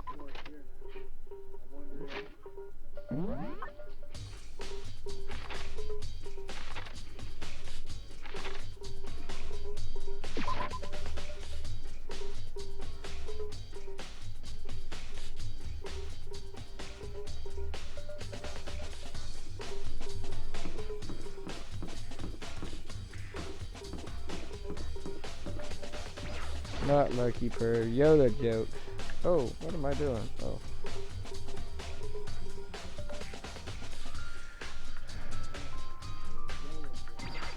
Oh, Hina, how Toka doing? Same as before, she won't come out and she's been keeping on mumbling about Genocide Jack. So I left her there. You left her. My head was all swimmy and I was getting pretty hungry. But don't worry, I'm going to head back as soon as I'm done eating. Coco's not exactly pleasant, but I'm still worried about her. Speaking of which, what are you eating? A donut, of course. Of course. Two things I'm sure God created: outer space and donuts. Really? I bet your hero would like that, more donuts. Maybe that was one of her big regrets. I should have tried to spend more time with her. Come to think of it, who did she spend time with? She was a little strange, didn't really hang out with other girls much. It was like she's always trying to keep her distance from us. Actually, Sakura said something similar. She said even though you and her try to invite Chihiro to exercise with you, she always has you shoes. Yeah, it's true. Yeah, totally. it wasn't just us either. It was like she stayed away from all the girls. Was she just shy? I don't know. She talks to boys all the time. It's kind of weird to be shy around your own sex, but totally fine with the opposite sex. Oh wait, maybe she to used to guys spoiling her, and the law says you can't judge a book by its own cover, right? Think about it. I really saw her as much but kind of a girl. Alrighty, so very next scene.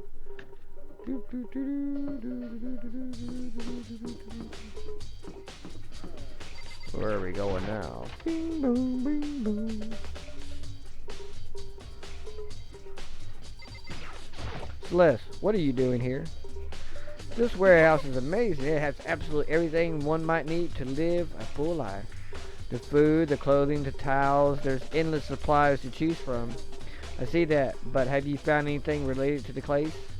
I knew you were going to ask me that. I thought talking about the warehouse itself might distract you, but I see it was pointless. Then you did find something. Well, I tell you, and only you. Last night I saw her here. Chihiro was in the warehouse. What, really? That was right before nighttime. What are you doing out this late? Oh, I was just... Are you planning to go exercise, perhaps? What? How did you know?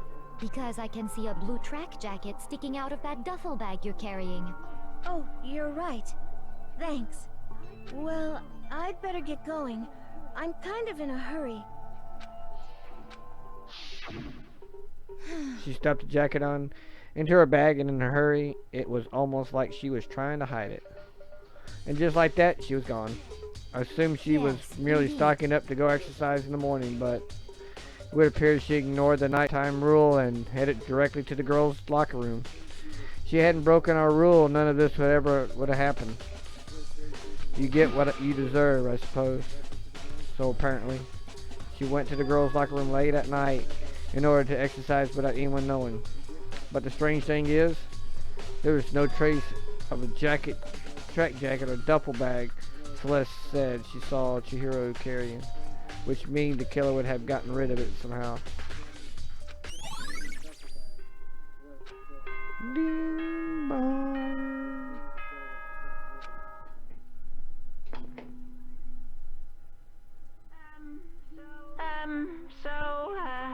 I'm getting tired of waiting. Shall we just plunge right in? It's the moment you've all been waiting for. The Yay! Class trial time, guys. You remember where to meet, right? Please go through the red door on the first floor of the school. See you soon. Begin the class trial. R is about to begin. Alright. The red door is right through there. Alright, guys.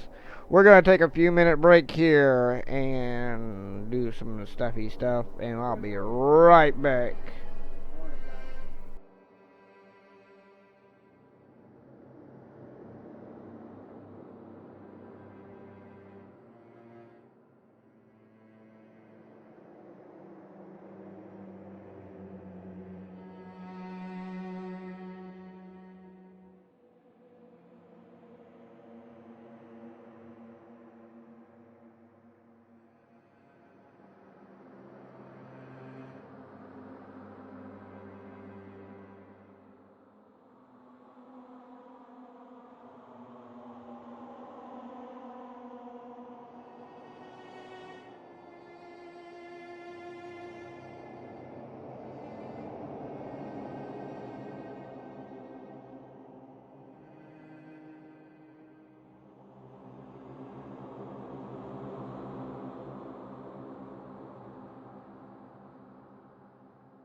Yo.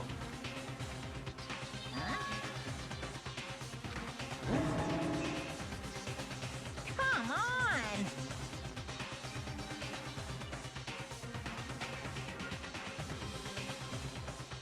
What are you gonna do?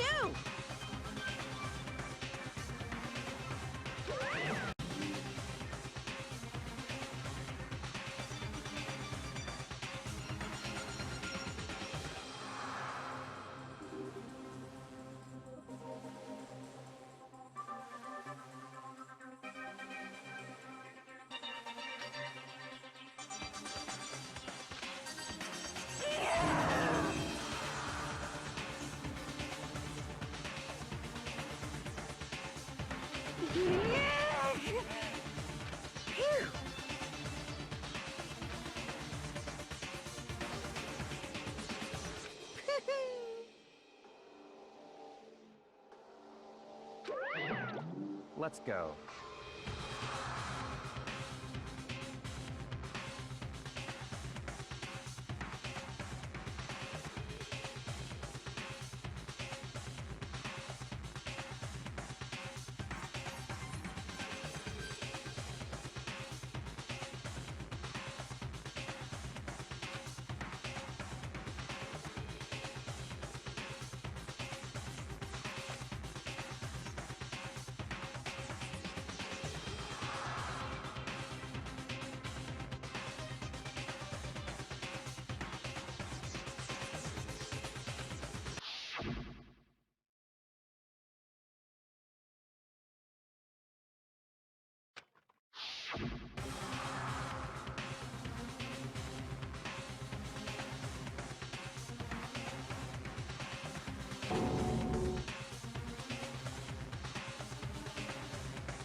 It's true.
Let's begin with a basic explanation of the class trial.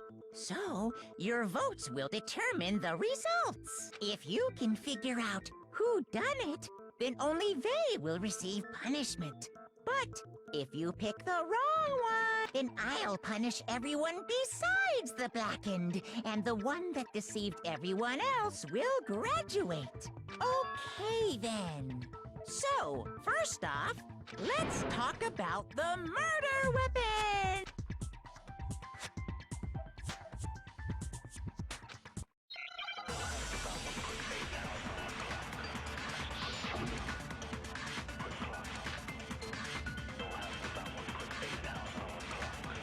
Chihiro's fatal injury. It appears it was a head wound. According to the Monokuma file, the killer used a blunt instrument.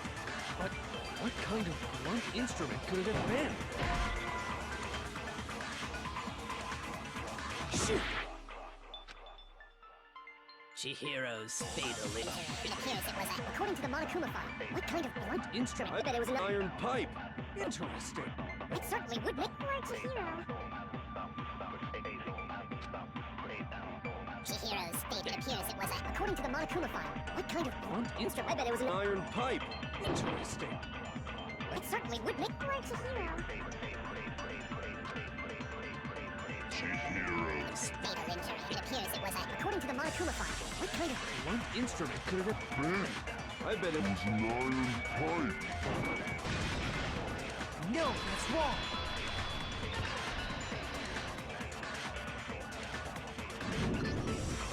Can we agree that the object that dealt the fatal blow was the dumbbell found at the scene of the crime? It was covered in blood, and there was nothing else at the scene that could have caused that kind of injury.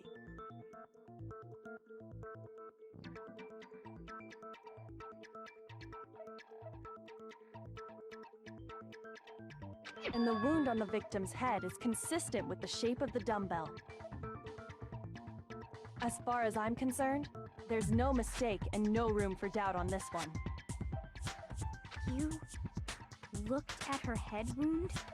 Yay! That's so creepy! If you don't mind, I will proceed from here. Let's move on to discussion of the culprit. Although, I believe the criminal behind this heinous act is already quite clear. What? For real? Chihiro's killer is the fiendish serial killer, Genocide Jack.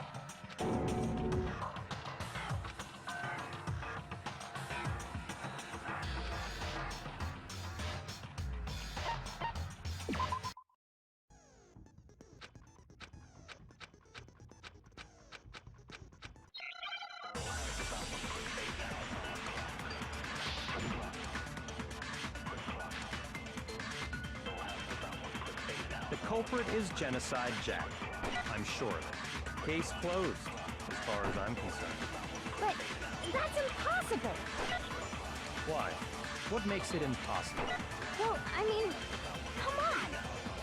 There's just no proof for it. Hey, so Speaking of I don't know who that is.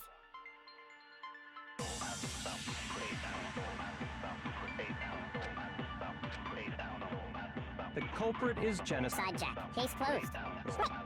Why? What makes it impossible? Well, I mean, come on.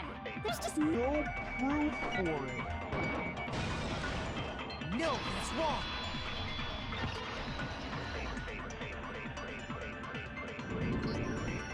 I might know one reason he could be involved.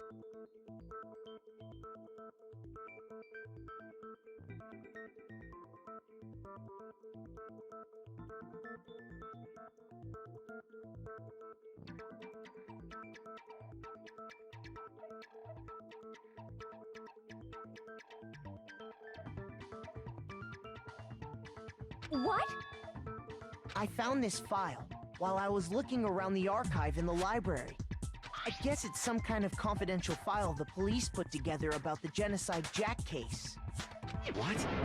That's kind of weird as shit, isn't it? What was something like that doing in the library? The why of it is probably more trouble than it's worth. So let's forget about that for now. More importantly, it outlines all the specifics of every Genocide Jack case in exceeding detail.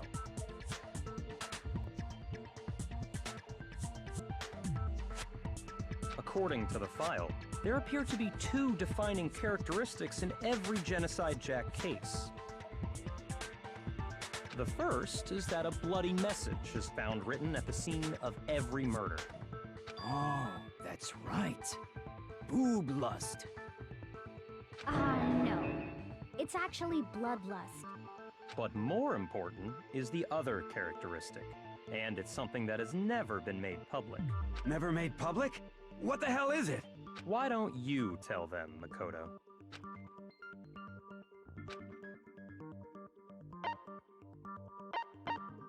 I got it!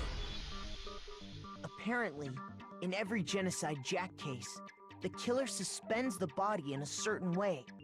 Other than the killer, the only people who know about this are the higher-ups in the police department.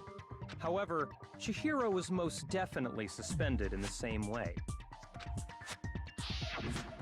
So, how did the culprit know about this when only high-level police officials were aware of it? There's only one logical answer I can think of. It's because the culprit in this case is the real Genocide Jack. No fucking way! You're saying Genocide Jack is one of us? Yes, in fact, it's Toko. What? Genocide Jack's true identity is Toko Fukawa. You lie! What? Hey, okay, wait, hold on a sec. Toko has, like, bloodophobia or whatever, remember? What kind of serial killer is afraid of blood? Is Toko Genocide Jack? The answer is yes and no. Another riddle? Man, why is this gonna be so complicated?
Now I understand.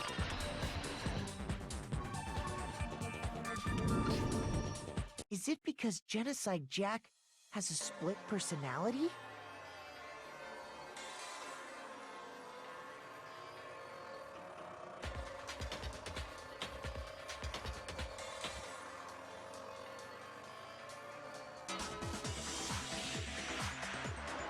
Huh?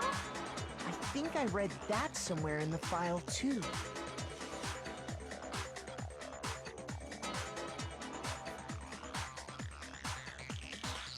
They thought that the suspect might have, what did they call it? Dissociative identity disorder. Oh, okay. But still, to go and say that about Miss Fukawa is... Perfectly acceptable.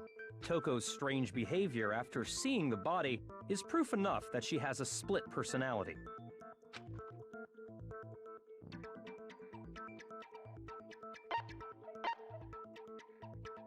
I got it!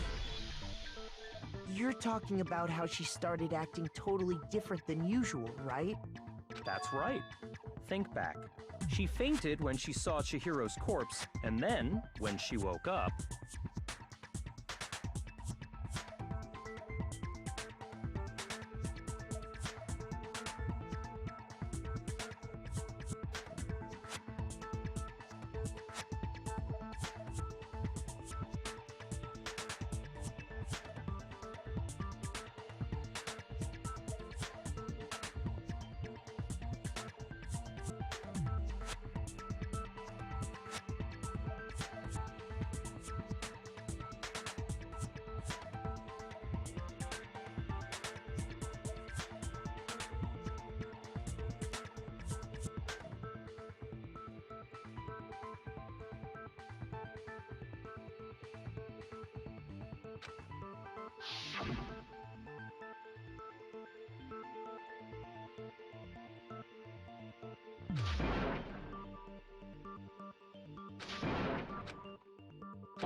She was acting funny, that's for sure.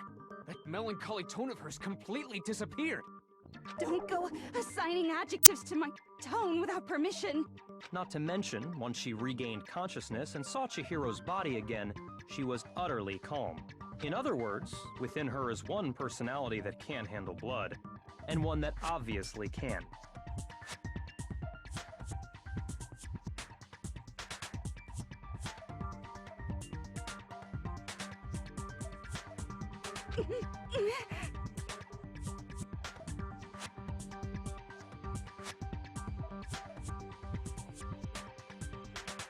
So when Toko trapped herself in her room, it's because she was scared of Genocide Jack?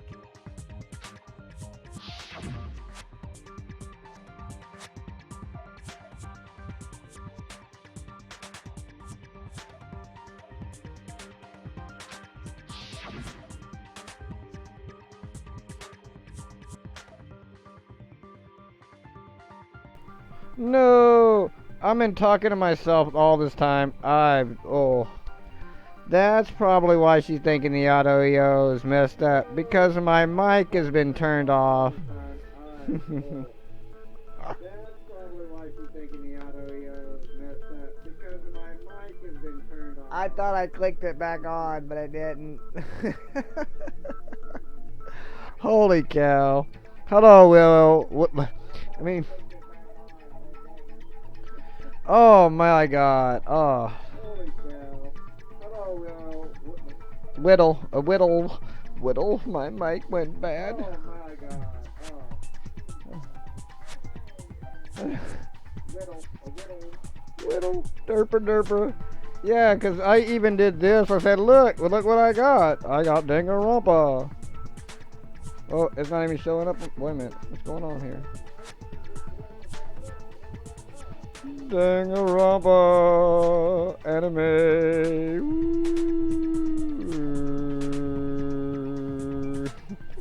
I even did this and said Hyperdimension Neptunium.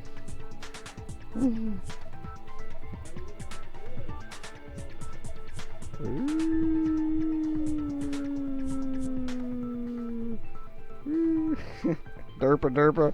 Alright, let's get back to doing this. Oh my god. The reason she locked I've been herself talking in this her whole room time. wasn't to keep Oh other my people god. from getting in. It was to keep her other personality from getting out. What? Oh, I'm silly. I was in there talking and not realizing that. Toko was afraid of the I just happened to murderous check fiend inside that. of her, Show of off. killing even more people. Oh, I'm glad you said something, Chihiro, but they are the breast parts. I like, because I wouldn't even realize you checking that I'm sitting there like, wait a minute, I'm not hearing my voice out of the mic. What's going on? Oh, my mic's off. How? Yeah. How can you know all this? I do believe you misunderstood her.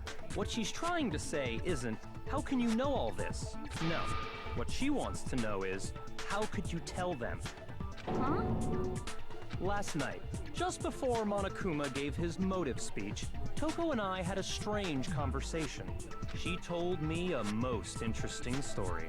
She said a murderous fiend lived within her, and she was afraid it could appear and attack at any time. And that trepidation is what's caused her to have such a bleak attitude. Isn't that right, Toko?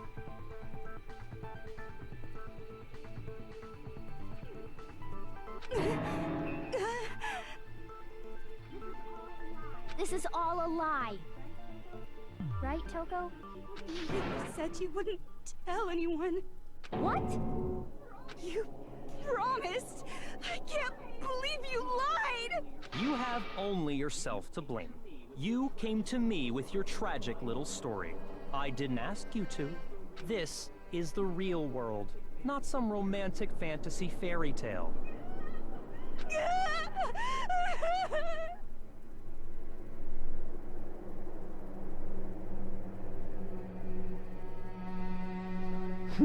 Besides, you broke your promise first. You said that as long as you were here, no matter what, you wouldn't let Genocide Jack kill anyone. But in spite of that promise...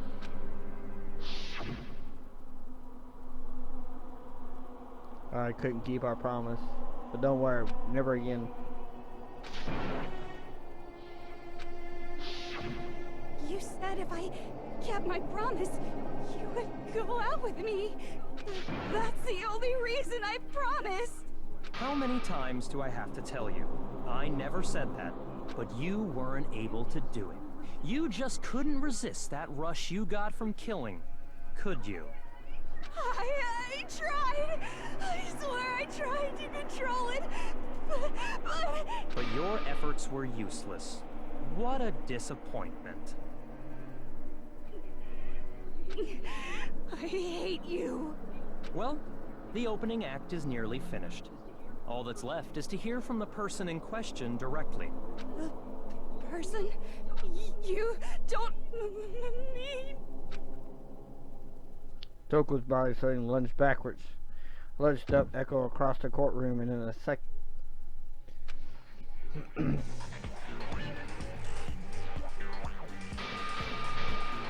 hello there! Is it me you were hoping to see? What the heck? So you figured it out, huh? Well, whatever.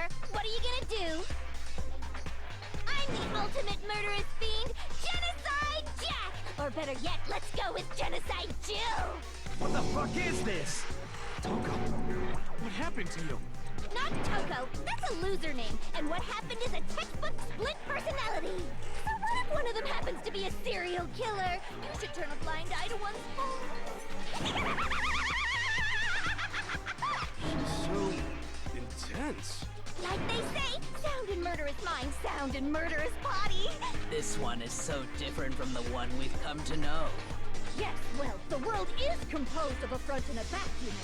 Just like how every inning has a top and a bottom, or how in the depths of every truth lives a little lie. Behind every dark and gloomy soul lives another that shines as bright as the sun. You'll have to look that one up for yourself. You can always go to voice, behind the voice actor. I believe that's what it's called. Beyond the voice, and see the voice actor. But I believe you're right. I believe that is Noir's voice actor. This is the murderous fiend, Genocide Jack. This is beyond insane. Miss Jack, Jill, can I ask you a question? What's up? Some of us think you might be the mastermind behind our entire situation. What are your thoughts on that? Well, I'll tell you. I am the mastermind of all mastermind. Just kidding. Then it's not true? Of course it's not true. How dare you try to link me to that creepazoid? And another thing, the police and government and society in the outside world are totally powerless. I mean, they just let this idiotic bloodthirsty maniac go buck wild all over town. Sure, I'm a bloodthirsty maniac, but life is pain, right? To live is to hurt other people. It's a necessary evil if you want to survive. The act of living itself. Just kidding again.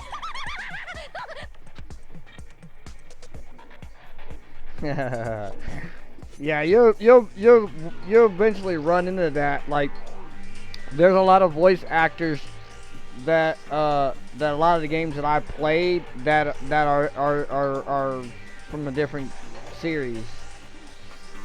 This should be enough to convince you. This murderous fiend is responsible for Chihiro's death. There's clearly a motive, so there should be no doubt. A motive? Remember what Monokuma told us? If someone didn't murder and graduate within 24 hours, an embarrassing memory or secret would be revealed. Well, let's assume that Toko's secret was about Genocide Jack. If a secret like that came to light, Toko's life would have undoubtedly been forever ruined. So she had a very clear motive to never have that side of herself exposed. Interesting. Very, very, very interesting. But sorry, as much as I hate to admit it, I'm not the culprit. But I cannot imagine anyone other than you could murder someone in such a bizarre fashion. Maybe so. And you see why I wanted to play this now. Do you really expect any of us to believe you? Yeah. I could never believe a word you say, you monster. Maybe. Hey, you're totally right about that, but something still bothering me. What she said, I needed to get more details about all this.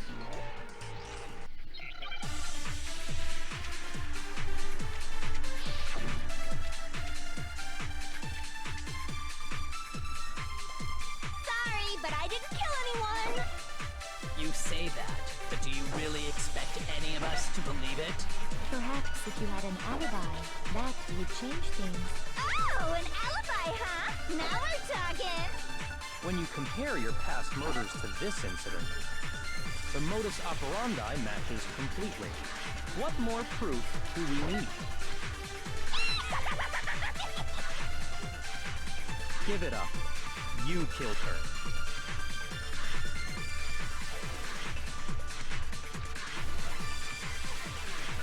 Sorry, but I didn't kill anyone.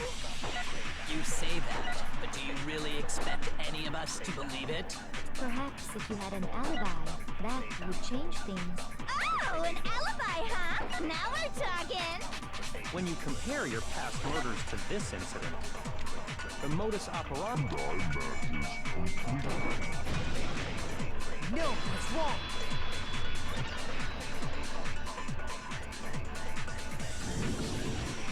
Are the methods of murder really exactly the same? I'm not so sure about that. I think there's a slight difference between the Genocide Jack cases and this one. Huh? How's it any different? Uh-oh, you don't know? Well then, human garbage, let me tell you! I murder with passion and conviction. I consider myself a professional, and I have a very particular way of doing things. Imagine you go to a fancy Italian restaurant. They're very picky about the noodles, the sauce, everything. But what happened to Chihiro? It'd be like if that same Italian restaurant started using ragu or Chef Boyardee. This is no creation of mine. Let me rephrase that in a way that maybe makes more sense. There are two clear differences between the Genocide Jack cases and this one.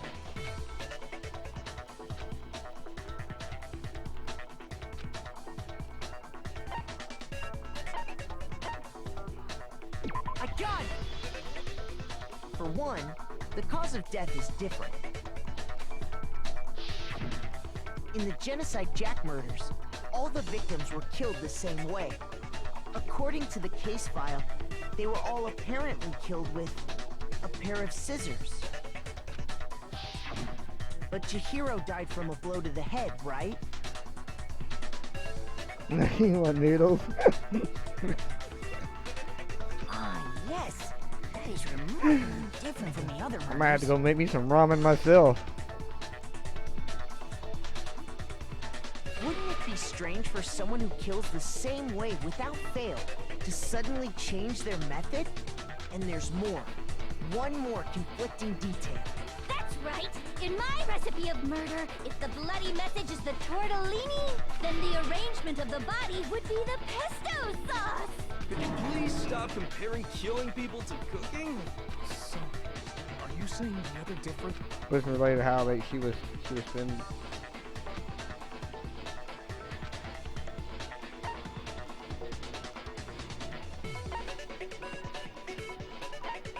I got it! Do you remember what the killer used to suspend her? They used some kind of rope to hang her up by her wrists.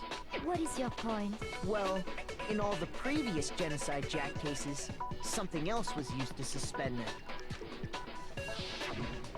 Specifically, pairs of razor-sharp scissors. And guess what? I used my own specially designed scissors for the murders and the arrangement! Like I said, I'm a professional, so naturally I'm very picky about the tools I use.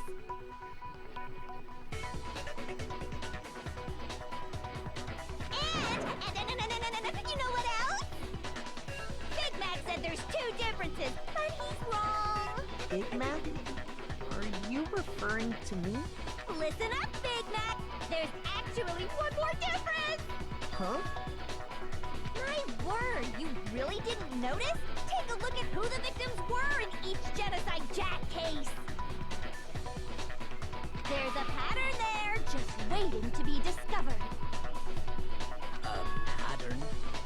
Figure that out, and it'll be plain as death why I couldn't have possibly killed that little lolly girl.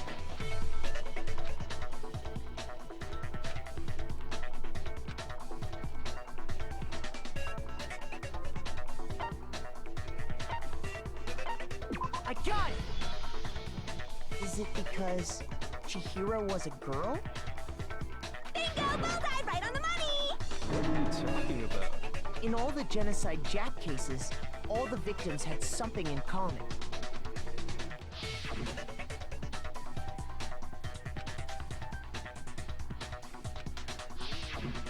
They were all guys? That's right! The people I killed with such passion and conviction are all adorable little men!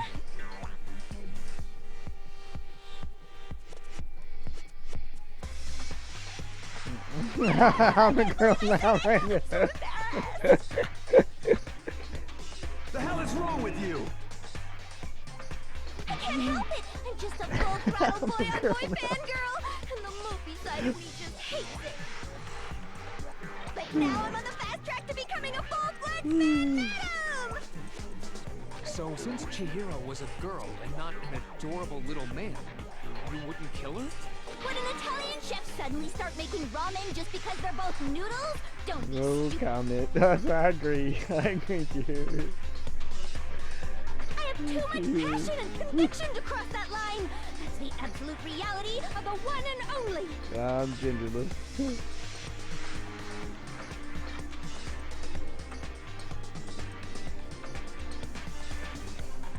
We get it. You've clearly explained your hobby and your philosophy. But that's not all there is to it. It's a different matter entirely, when you're forced to kill in order to survive. Quiet, lowly carp! Lowly? Carp? I would never kill for a reason as petty as mere survival. And if by some fluke I did kill to survive, why would I bother with the message and arrangement? It'd make me the obvious suspect! That does make some amount of sense. Plus, whatever reason I have for killing, I would never leave out my prized scissors. Who would go out of their way to use a big, stupid, heavy dumbbell? Maybe you used the dumbbell because you couldn't find any scissors in the school? Any scissors? I don't just use any scissors. I only use my own set of high-class, envy of the entire world scissors! Okay, whatever. There still aren't any in the school. Are you sure about that? Da, da, da, da!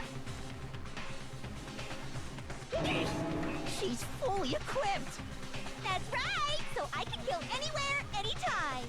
Why would I resort to dumbbells or rope when I have my trusty scissors by my side? Go ahead, tell me I'm wrong! You can't, can you? Gutter dogs, all of you! Not to mention, I have no clue how to tie a good knot. So rope's totally out of the question anyway!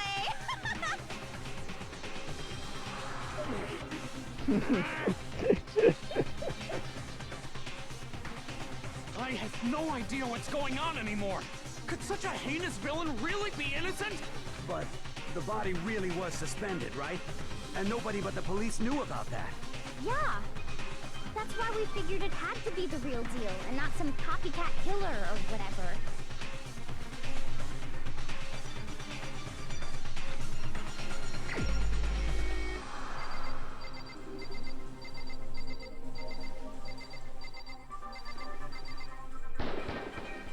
Here's my answer.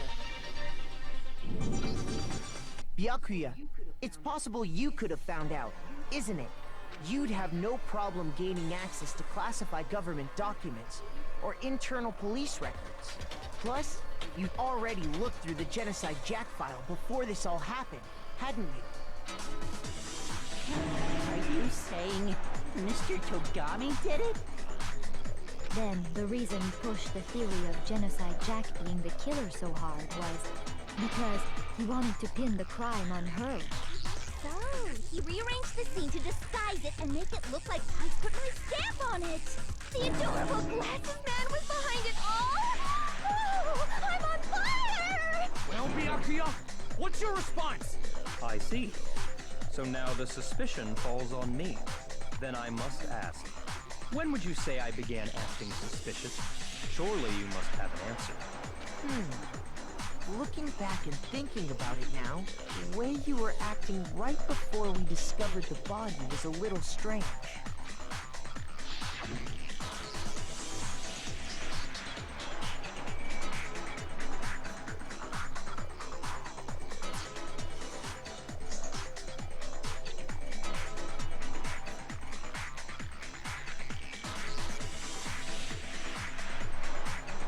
Well, you don't have to hit collect. It automatically gives it to you.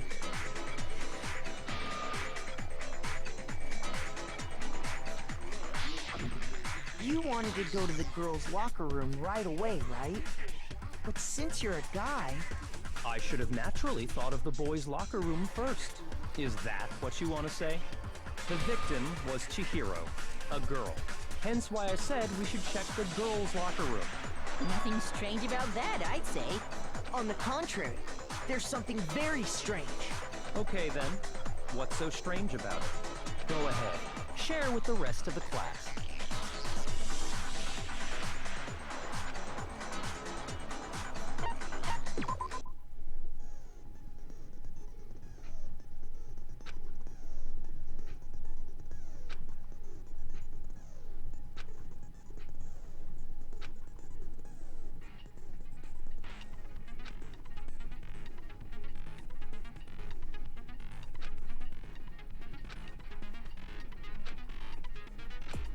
Alright, that's the one I hate. This is the one I hate the most.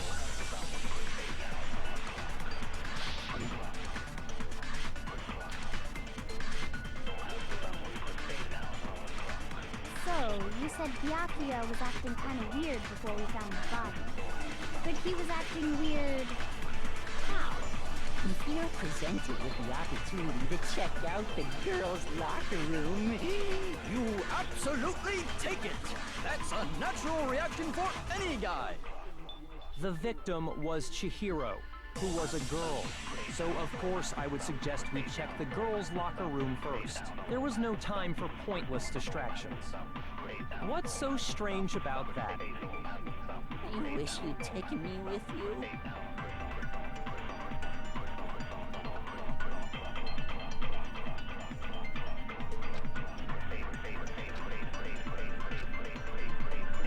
So, you said Byakuya was acting kind of weird before we found the body.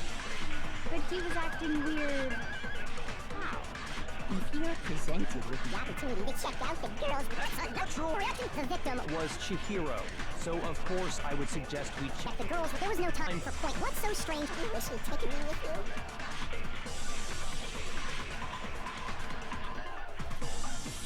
you said Byakuya was acting kind of weird before we found the body. But he was acting weird... how? If you're presented with the opportunity to check out the girls' locker room... That's a natural reaction for the victim. Victim was Chihiro. No, that's wrong.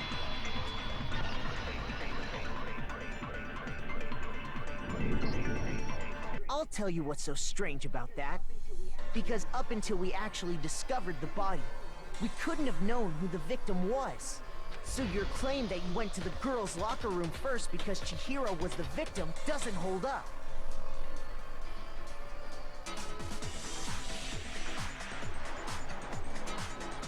I see. That's a good answer, I must admit. Because you're hunting demons. Ah, you haven't played. Have you not seen Ultra Despair Girls yet? Interesting. Very interesting indeed. But your reasoning is still too weak. Huh? What's wrong? Is that it? Surely you've got more than that. Go ahead. Show us. Chihiro, have you not seen the Ultra Despair Girls? Danganronpa, another episode?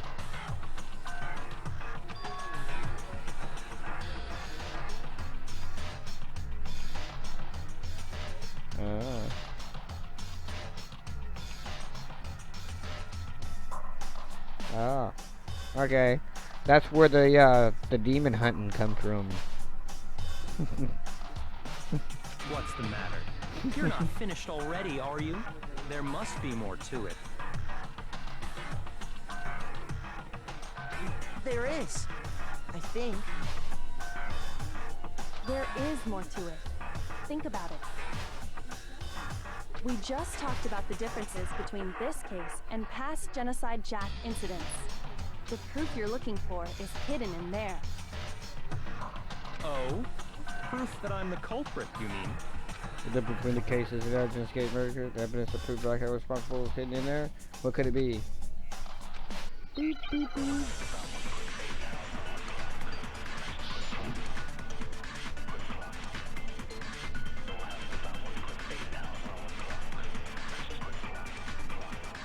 The difference between the cases? You want to explain it again? When I want to kill, I use my very own special scissors.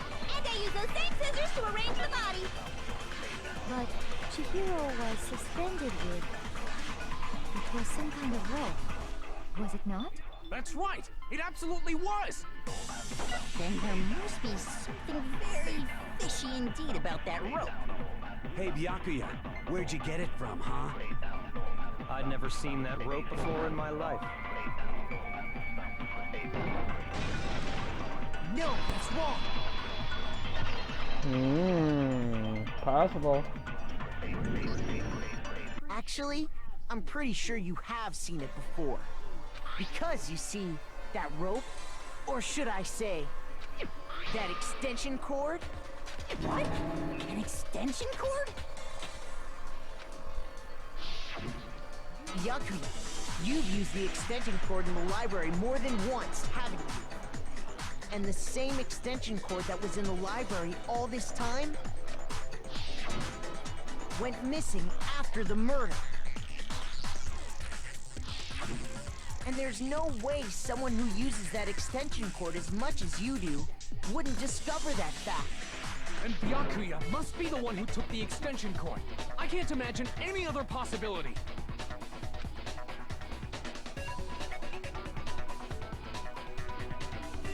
That's really what you think? Then your conclusion is something like this? I killed Chihiro in the girls' locker room, then hung her up and wrote that bloody message. I intentionally made it look like Genocide Jack was behind it. Is that about right? He's doing it again. He's totally calm, totally unconcerned. He's not even involved. Wait, not even involved? What's wrong, Ash? What's wrong? I asked you if you... Hell yes, that's what happened. So that's it, right? I don't disagree with not disagreeing. He kept calling this a game, right? so he'd be totally willing to do something like this to win. Sorry, but could we hold on just a second? I think we need to talk about this a little more. Do we really need to? You've already decided who did it. I know, but still, there's something that's still bothering me. Is that right? And what, pray tell, is still bothering you? I killed her in the girls' locker room, then disguised my crime. Specifically, I dressed it up to make it look like it was the work of a homicidal psychopath. What about all that bothers you? Oh, I didn't fix that. Just now something's not right. Cheryl's body was definitely found in the girls' locker room, but does that mean... Can you really suspect what...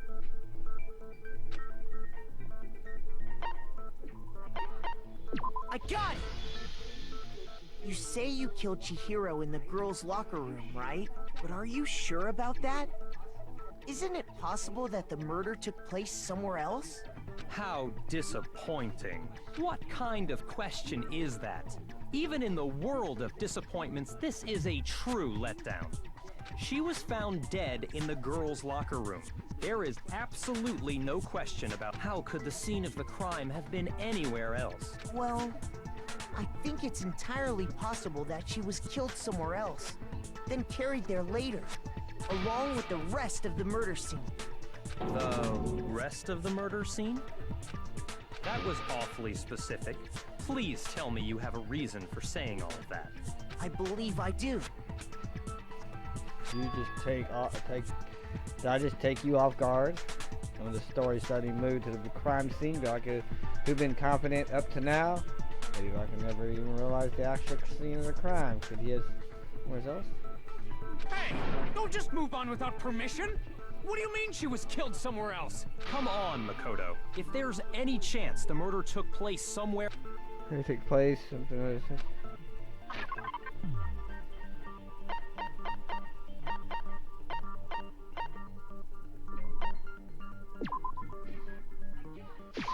I got it!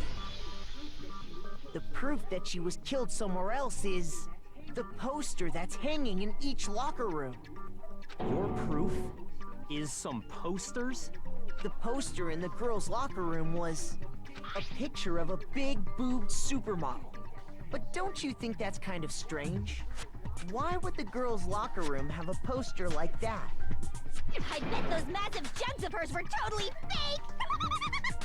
Meanwhile, the boys' locker room had a poster of the super popular boy band Tornado. Again, that doesn't really seem to belong in a boys' locker room. Big boob. So you're saying that maybe the posters were switched? And there's one other thing I noticed about the locker rooms.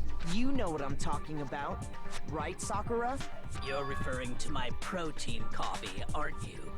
Protein coffee? While I was in the girls' locker room earlier, I spilled some protein coffee on the carpet. But I noticed that after the murder, the stain had been totally scrubbed away.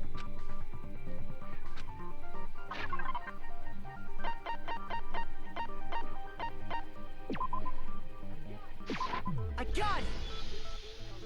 The stain on the girls' locker room carpet wasn't scrubbed away. In fact, I found it on the boys' locker room carpet. That's definitely the stain from my protein coffee. Then, does that mean that the carpets were switched too? But why would anyone do that? To move the murder scene from one locker room to the other. It's certainly plausible, don't you think? What? In other words, in order to completely swap the scene of the crime, the blood-stained poster and carpet were moved along with the dead body. By doing this, the killer was able to change the entire room where the murder took place. I can certainly follow your reasoning, but why would the culprit bother doing that? Huh? Why would they go to all that trouble of switching the scene of the crime? Actually, an even bigger question. If the murder did take place in the boys' locker room, then how did Chihiro get in the boys' locker room in the first place?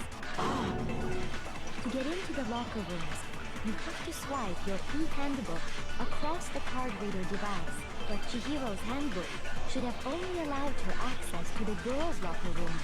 She had no way to get into the boys' locker room to begin with. No, she did have a way, and I can tell you what it was. I highly doubt that. Shut up! I'm telling you, I know how she could have done it.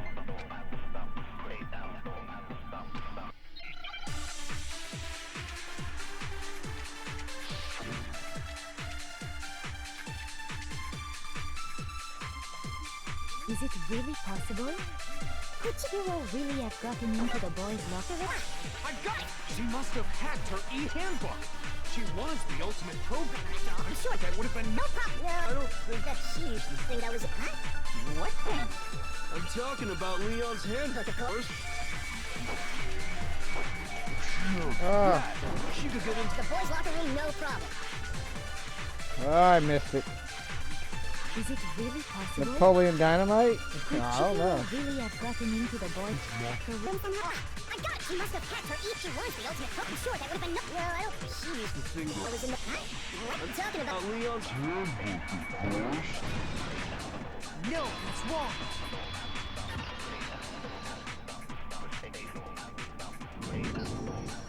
No, I don't think Chihiro used Leon's handbook. Why not? Because Leon's handbook was broken. Oh. Well, then, yeah, I guess that'd be pretty impossible, huh? I am struck silent by how quickly you gave up. Plus, isn't there a regulation against using someone else's handbook? Actually, the rule states that loaning your handbook is prohibited. It says nothing about borrowing one. In other words, you could borrow a dead person's handbook all you want, and you'd be safe. Yup, yup, yup! Hit the nail square on the noggin! Of course, if it were broken, that wouldn't make any sense anyway. So then, she must have hacked hers, like I said. She used her ultimate programmer skills and... Psst! You can't fix an e-handbook! The instant you open one up, a security buzzer starts glaring! So, if she didn't use Leon's handbook, and she didn't modify her own handbook... Maybe Mr. Naegi's initial assumption is just... wrong? It seems like there's no way she could have got into the boys' locker room. So I guess so. Okay then, I vote for Byakuya. Was that it then? She was killed in the girls' locker room? But still, I don't know what else I could do.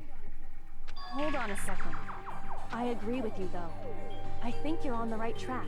What the...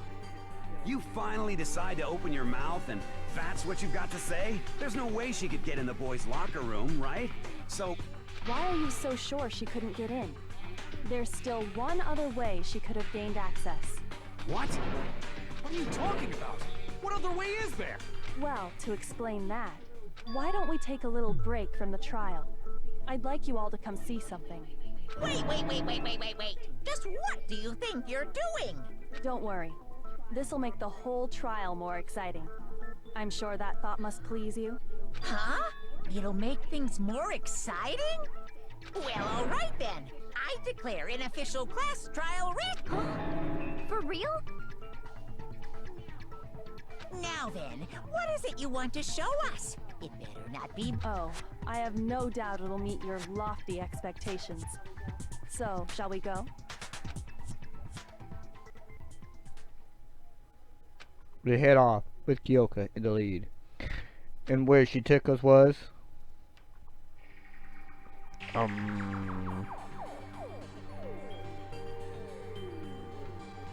girls' locker room? We've already searched this place top to bottom. What are you trying to pull, Missy? I'd like you to examine the victim's body one more time. You want me to check it again? Be sure to examine the entire body very carefully. Take your time. Examine her carefully? No way!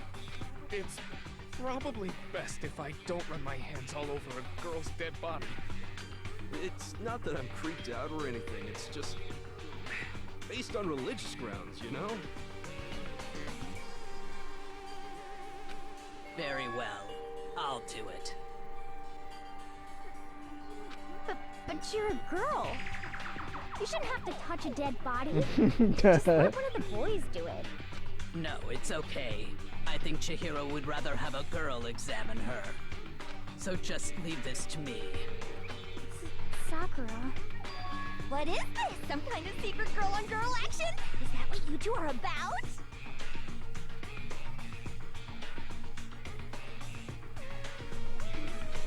That's not it at all.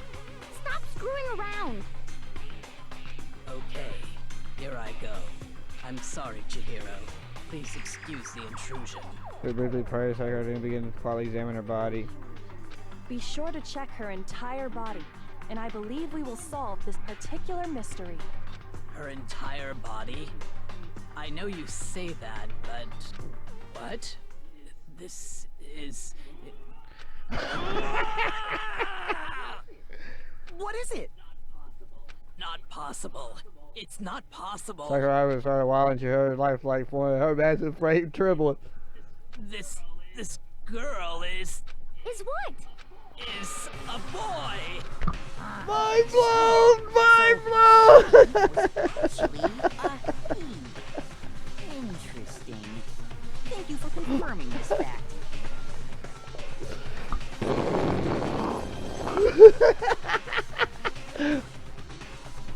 What? You're joking, right? I wouldn't joke about this. Ben,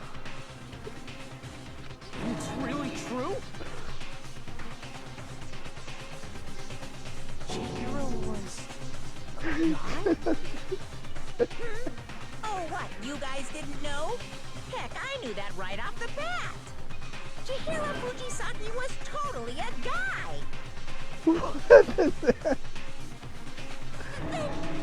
He was a cross-dresser? Oh, I'm really on fire! I wish I had killed him! So that's what Kyoko wanted to show everyone, huh? Interesting.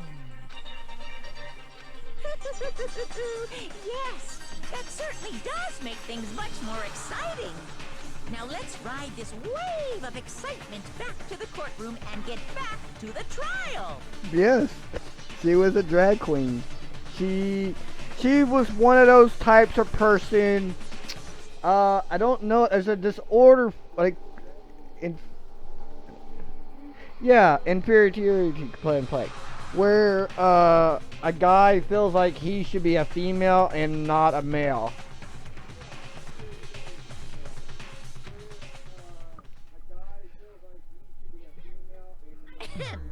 I do apologize. There's actually people that are like that. That actually, they have more of the class trial. See that? I think they have more of the Y chromosome than the X chromosome. So they actually kind of produce estrogen instead of. We've all just learned of the shocking revelation that Chihiro was actually a boy. Let's pick up from there. Yeah, I'll let you well, Chihiro. I don't know his reason for hiding it, but the fact is, Chihiro was not a girl, but a boy. Go right ahead, Chihiro.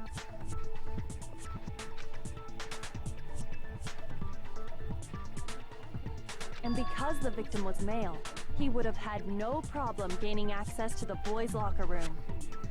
Assuming his handbook did, in fact, list his gender as male, then yes, that would be true.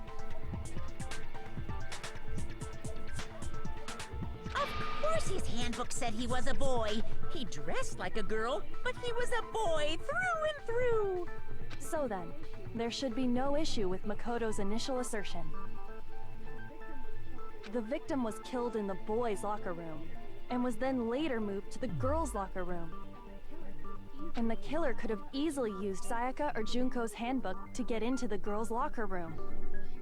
So Chihiro really was killed in the boys' locker room? I still don't understand the motive for moving the body, but yes, that does seem plausible. Well, I must admit, I did find it rather odd. I knew he felt a little off. There was a certain incongruity to his female body. This is the most titillating situation! I get you now, Chihiro. So now everything has been connected. All the mysteries have finally become clear.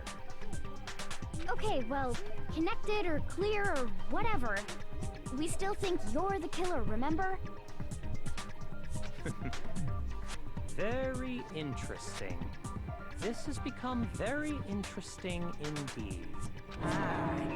He's off in his own little world. What about you, Makoto? After everything we've learned, do you still think Byakuya's the killer? Well, without a doubt, Byakuya is the one that made Chihiro's death look like Genocide Jack did it. But I think he might not actually be the killer after all. What? But aren't you the one who accused him in the first place? He just seems to be too easygoing about all this. Like he's enjoying us solving the mystery. The way he's acting, it makes it seem like it doesn't have anything to do with him. And you think that might be because it doesn't have anything to do with him? Plus, the evidence he left behind was a little too... how can I put it? Overt. He consciously chose to use the extension cord, knowing it could connect him to the murder. At least, that's how I see it. And Byakuya, when you found out the murder took place in the boys' locker room, it seemed to rattle you. And then again, when you found out Chihiro was actually a guy, if you really were the killer, that stuff wouldn't have had any effect on you. So that's your thinking, huh? Well, it bothers me that you don't have more concrete reasons, but it's fine. I guess I'll mark it as correct for the time being. Mark it as correct? He's right. I am not the culprit. I just happened to come across the corpse in the girls' locker room and decided to alter it. Are you fucking with us right now? No, I am not effing with you right now. I'm telling you the truth.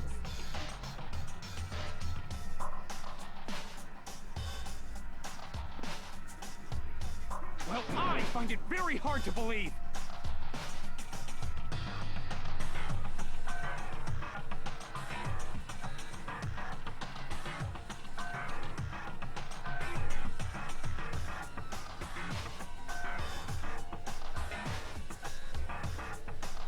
Chihiro, I mean, I don't even know what to say about that. Wow, yeah. I mean,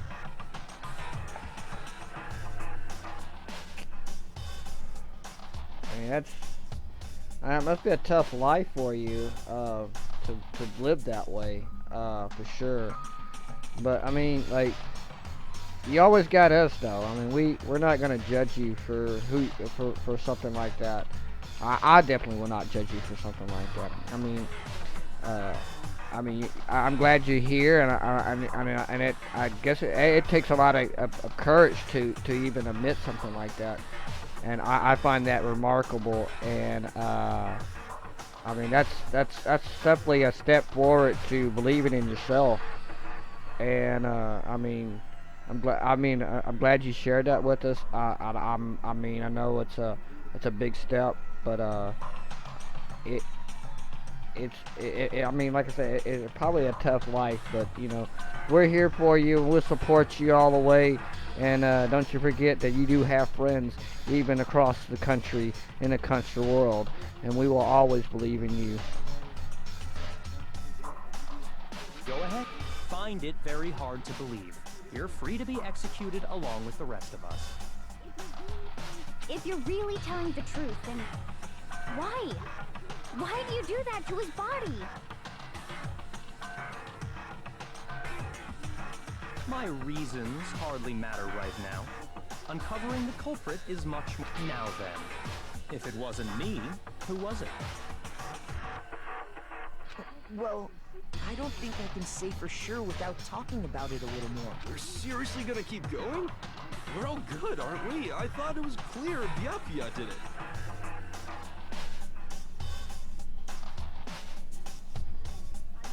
No, I'm with Makoto.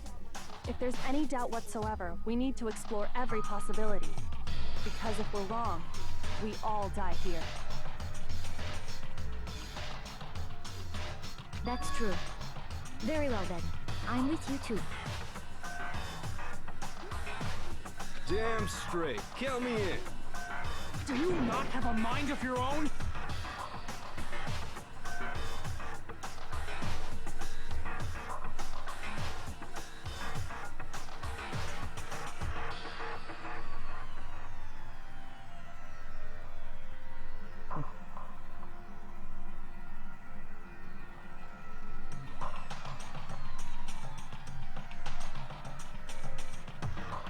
Yeah, I can understand that. I mean,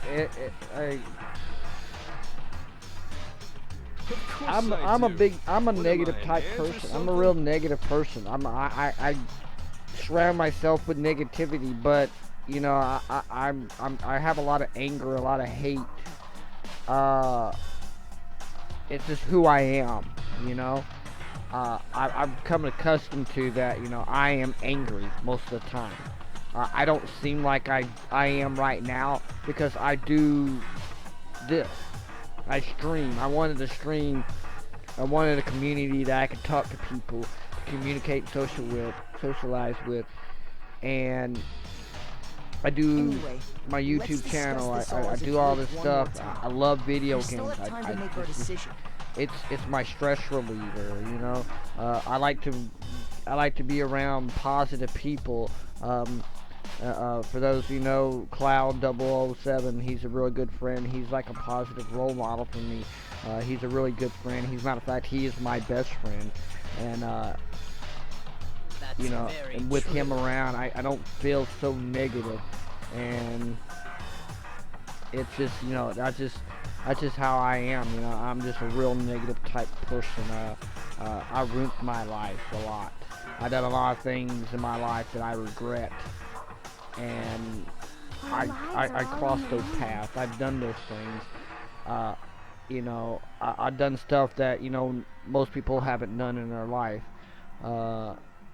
Excellent. I spent 10 years in the United States Army. I love the Army, you know. I regret every day of my life that I left the Army.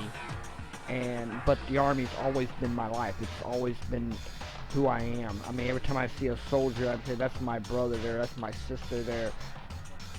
That's how I feel. They're my family. They're like my surrogate family, you know? And, so it's, you know, I had a lot of things in my life that was negative that happened to me, and I mean, I haven't seen my son since he was 6 years old. I don't know what he looks like. I haven't seen a picture. I haven't seen anything like that, you know. I don't know, I think he's around 18 years old, so, you know. You know, it's just, you know. But I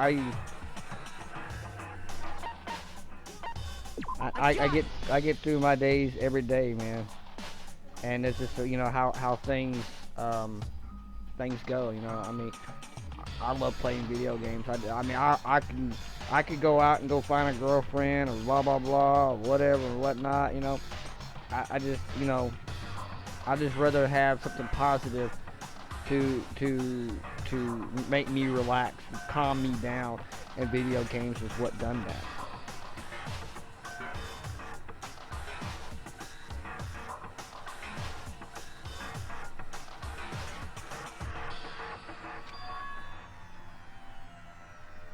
But still, not enough. And besides, I can always go like this, and I always do like this, and this is the things I do, and I always get you, and I make it terrifying.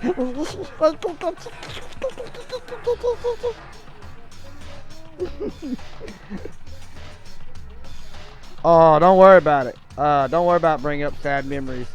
It's always good to bring up memories. Had to change the atmosphere in the room. That voice will always get you. Just change the atmosphere, did I not? That is how. Ooh, I better pay attention to the game now, shouldn't I? Did nobody get a look at the killer? I'm sure if someone saw the killer, they would have said something by now. Perhaps someone saw the victim at some point. Even that might be enough for now. Yeah. All we need right now is any kind Oh. of info. Wrong. Alright. Don't worry about Chihiro. Don't worry about that. I just wanted to put it out there, you know. I mean, I understand the boat. I do not have. I know I should have link protection up, but I don't. So you should be able to. So you should be able to post links.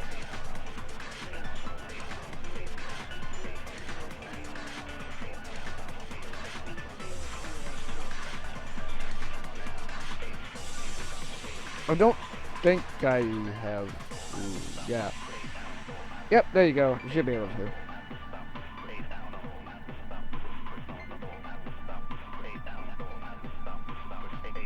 Come on, Makoto, don't scare me like that. Boo-boo. Why is... I wish winter would actually, would come, because, I am freaking hot. And I don't have no heater on. I got a fan on. I'm about to go turn my air conditioner on, because it's hot in here. Isn't there a single clue? That might lead us to... Nobody can look. I'm sure someone saw the killer. Perhaps someone saw the victim at some point. Nah, I mean, it's over. If you want to know who saw the killer. No, it's wrong.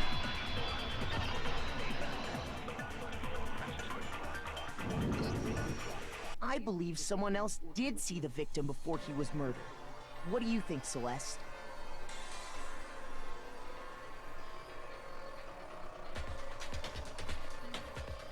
Now that you mention it, yes, I did see him. Huh? Really? Oh, but I suppose only Makoto knows about this. The rest of you had no idea, did you? That is why you're all making such ugly noises. Whatever! Just hurry up and tell us! It was last night, right before nighttime. I saw Chihiro in the dormitory warehouse. I saw him stuffing a track jacket into a duffel bag.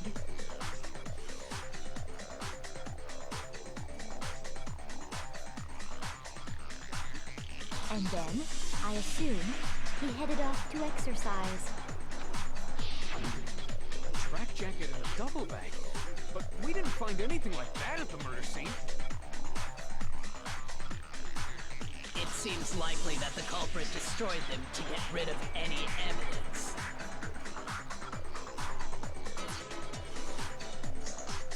And that is when he said something that struck me as rather odd.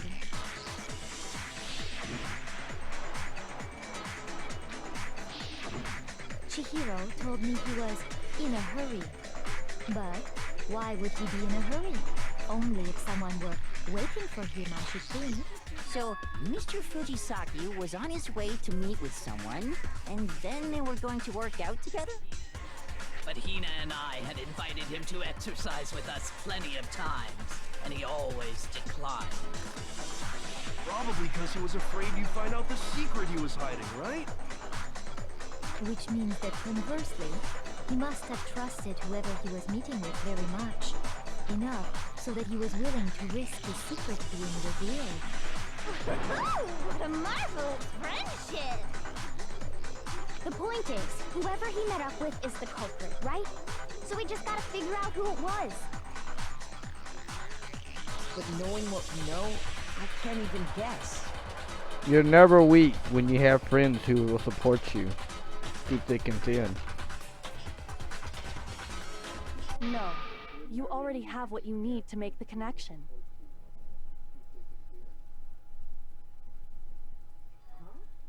Huh? You know who the killer is. Seriously? Who is it? Who's the killer? Think back to the track jacket and duffel bag the killer disposed of. Focus on the details of these items, and it should become obvious who was waiting for him.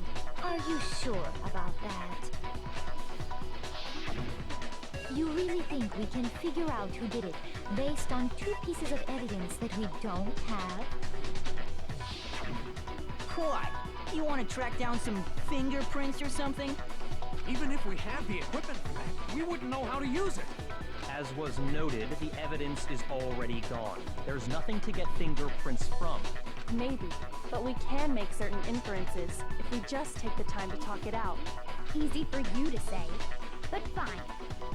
Celeste, did you notice anything special about the bag or jacket? The bag was just a normal duffel bag from the warehouse. All the bags in there are the same, so I can't imagine what would make that one special. Well, if I remember right, there was a decent variety of tracksuits to choose from. Do you think there might be some connection between the culprit and Chihiro's jacket? Perhaps. Let's explore that and talk a bit more about the jacket he took.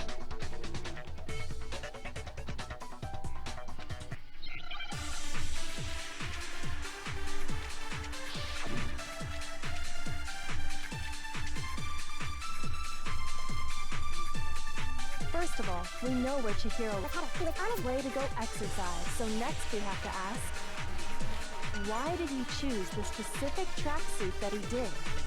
What do you mean, the specific tracksuit? I got it!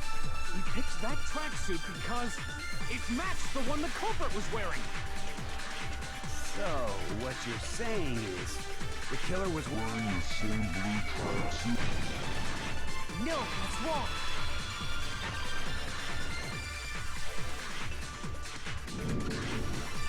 Hold on a second, Mondo. What did you just say? Huh? What'd I say? When Celeste testified a few minutes ago, she said...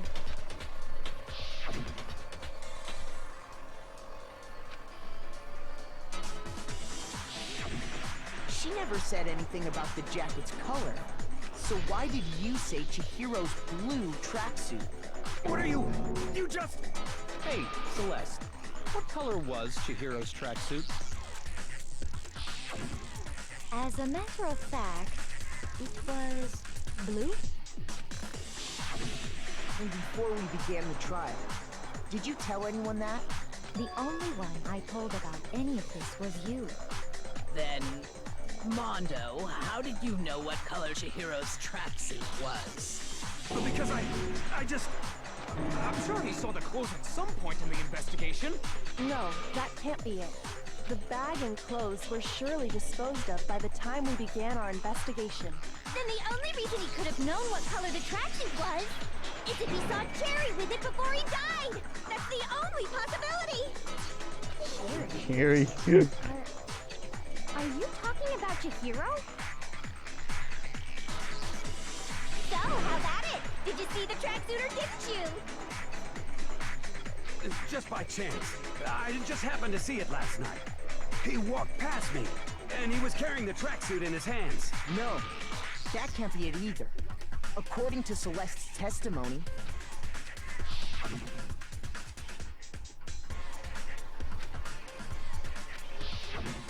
when Celeste noticed it, Chihiro made a point of making sure the jacket was completely in the bag.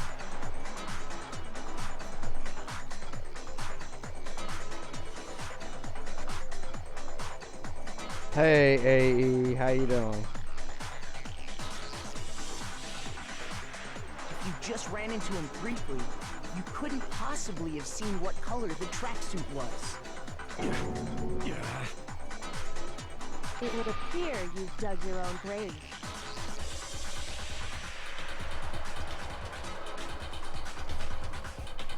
Perhaps. But you handed him the shovel, didn't you? That's why you said what you did. Focus on the tracksuit and it'll be obvious who he met with? What a bunch of nonsense.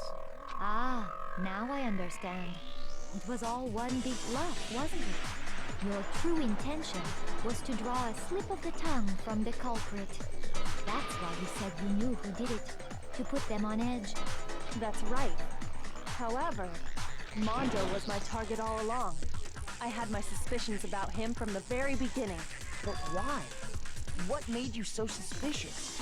That's a good question. There was a certain turning point that maybe you didn't notice it, Mondo, but you tend to refer to men and women differently. You only call guys dude. For girls, it's chick. And after he was killed, you happened to refer to him as dude. Once I picked up on that, it occurred to me that Mondo knew something we didn't. You notice such a tiny detail? Are you a witch? She's a witch! You're positively frightful! No, I'm not the frightful one. Not nearly as frightful as someone capable of murdering a friend.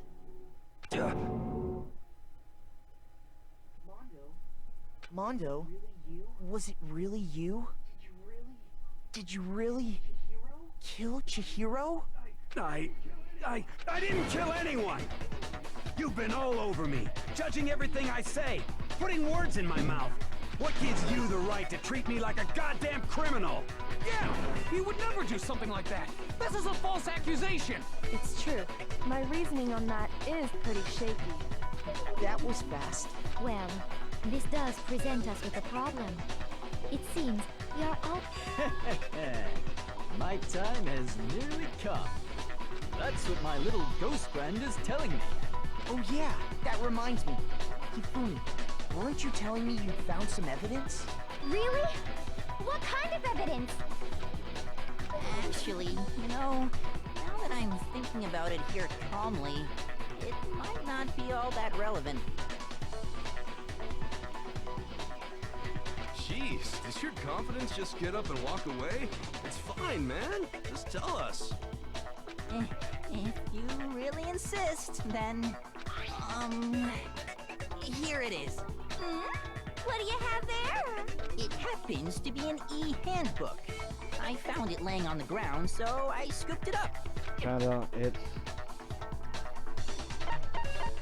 I got it! We know Chihiro's handbook was missing from the scene of the crime, right? For a fact. For a fact indeed. I was totally sure I'd found it. Then it must hold some clue about the culprit, right? Well, that's what I was hoping. But it's busted. It won't even turn on. I imagine the culprit broke it to get rid of any evidence after the murder. That's odd. I didn't think the handbooks were quite so fragile. You're right. They're not. They're totally waterproof and shock resistant. It would take an awful lot to break one. And yet, this one does appear to be broken, as is Leon's, sitting useless in the main hall. For all your confidence, that is a remarkably high failure rate. Do you think there might be some kind of mystery in there somewhere? How, precisely, did the handbooks get broken?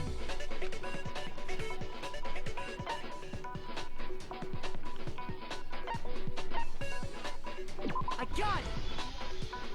You already told us before that the handbook has one weak point, didn't you? You remember that?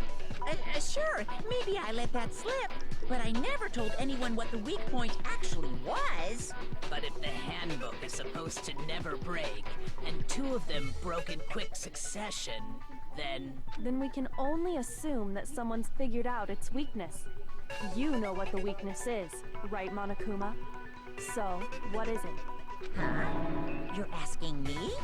I think it's a necessary piece of information if you want this to be a fair trial. But if I tell you, and someone else decides to copy it, that would be very not good. Just tell us already! Why would we want to break our own handbooks? Oh well, I have a weakness for pushy demands. But you're sure you won't follow their example? Then allow me to make a special announcement. The weak point of my cutting-edge e-handbook is... when it's exposed to high temperatures for too long, it will suffer a meltdown and totally break! I flippin' knew it! You knew it? Yeah, because I found the handbook laying on the floor of the sauna. The temperature in the sauna can reach over 200 degrees. Strange how you don't get burnt, huh? It's because as your sweat evaporates, it creates a cooling layer of air around your skin. If the hot air of the sauna were somehow pushed directly onto your skin, you'd definitely get fried. That layer of air would get blown away. That's why you may feel a burning when you move around. So when you're in a sauna, make sure to keep nice and still. Interesting. I learned one new fact today. That is a mere trifling speck of knowledge. Anyway, if you found the victim's handbook in the sauna, then the killer must have been purposely trying to raise its temperature in order to break it. Meaning the culprit somehow knew its weakness. But how'd they find out? Monokuma said he didn't tell anyone, right? Indeed. Quite the mystery. What if they found out by accident? What do you mean by accident? What if the killer took their own handbook into the sauna, not knowing its weakness, and it broke? They'd realize it was broken, of course, and it wouldn't be hard to figure out why. And once they had Chihiro's handbook, they knew they had an easy way to dispose of it. I won't say it's not possible, but who would have done something like that? I don't know of anyone who took their handbook into the sauna. I might know someone who did. Whoa, seriously? I think the one who may have taken their handbook into the sauna was...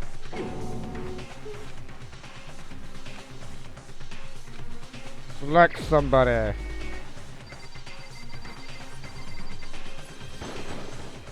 Here's my answer. Mondo, your handbook got broken in the sauna, didn't it?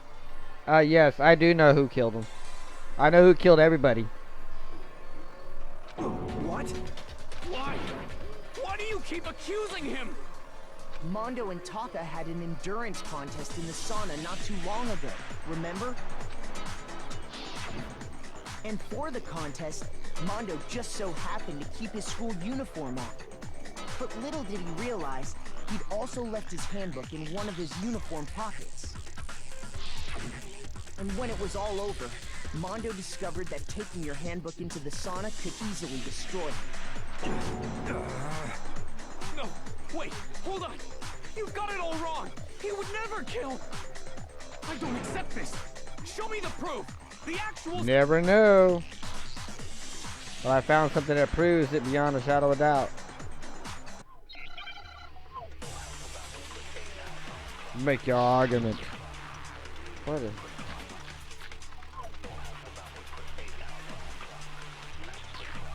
Let's test Makoto's assertion. If what he says is correct, Then you got your own handbook. in other words, If Mondo's handbook then that proves that my goddamn handbook works just fine. No, that's wrong.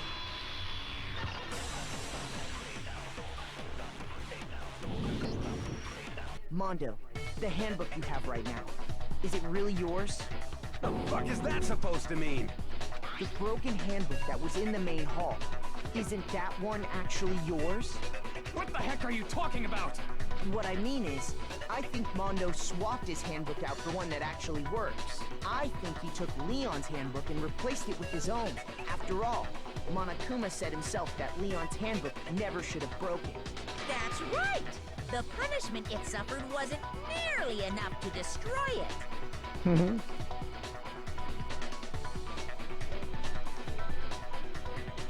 So then, the Chihiro. handbook in the main hall is actually Mondo's. Bad Chihiro. That the handbook But doesn't that violate the school regulations? Well, here's how I look at it. There is a rule about loaning your handbook to another student, but if they're dead, they're not a student. It's kind of a gray area, I admit. But no worries. If anything, it's as such. I decree that exchanging handbooks with a corpse is not a violation of the rules. Well, Mondo, if I'm wrong about this, you're welcome to say so. I'm happy to admit I made a mistake, but... Son of a bitch. What's wrong, bro? Come on, tell him he's wrong. You are wrong. You have to be wrong. Everything you just said is wrong. Okay, then why Ooh, that got way, hit too fast. everything will become clear. And we'll all see if I was right or wrong. Closing climax.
I think I got something wrong here. Let's see.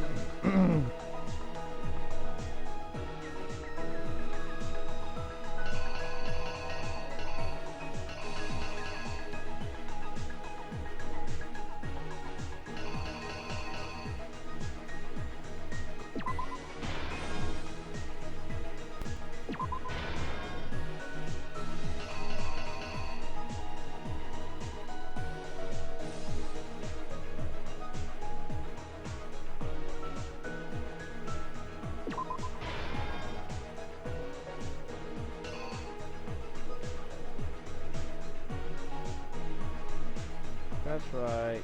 That's right.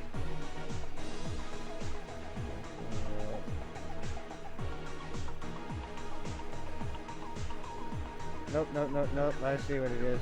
Yeah.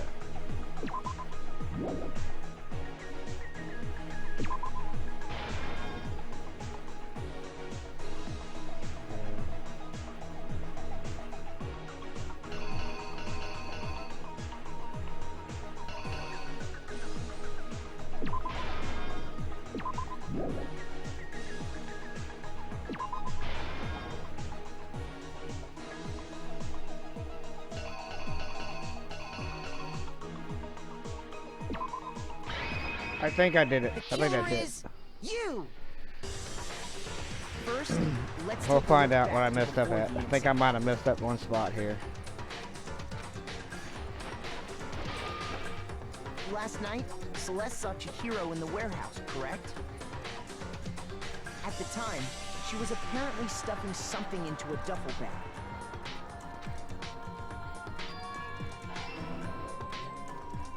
That something was a blue tracksuit. You can confirm this, right, Celeste?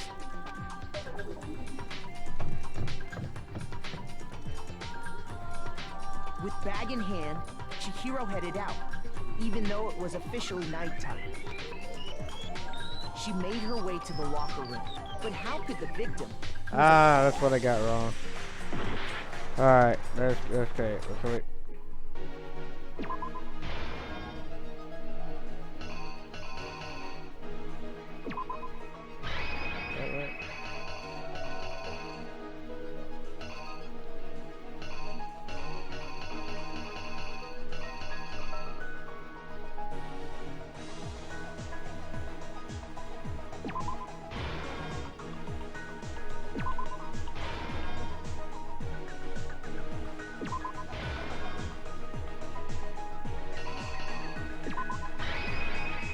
Here's I'm gonna exactly fast what forward a happened. little bit.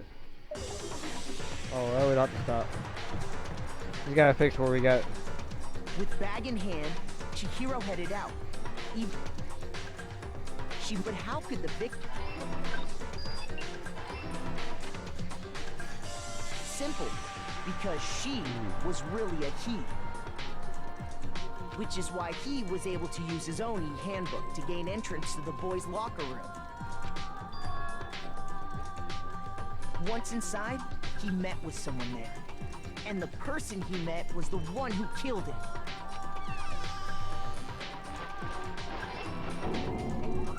It seems likely that the killer grabbed the nearby dumbbell, approached the unsuspecting Chihiro, and attacked him. And that's where the bloodstains on the poster and carpeting in the boys' locker room came from.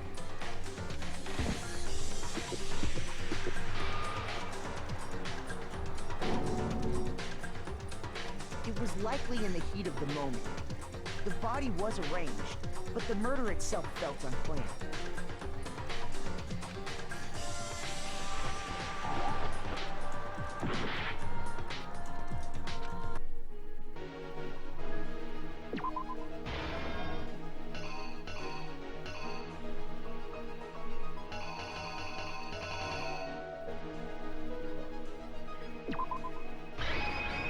The killer is you! Which is why then, removing the bloody poster... What am I missing?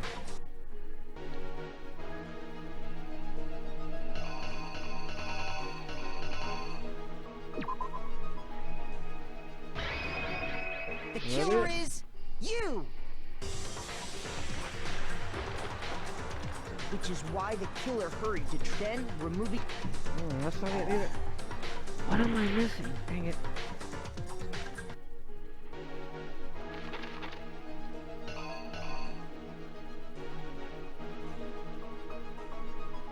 What am I missing here?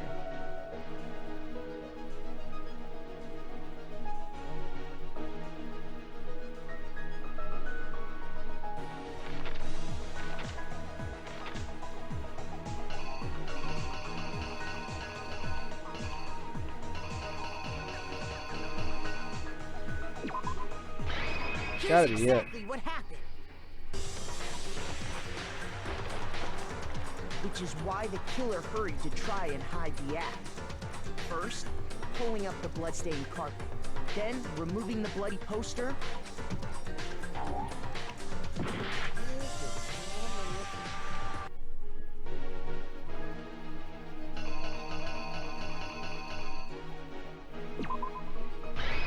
Here's exactly what happened. Which is why then removing... What am I missing? What am I missing?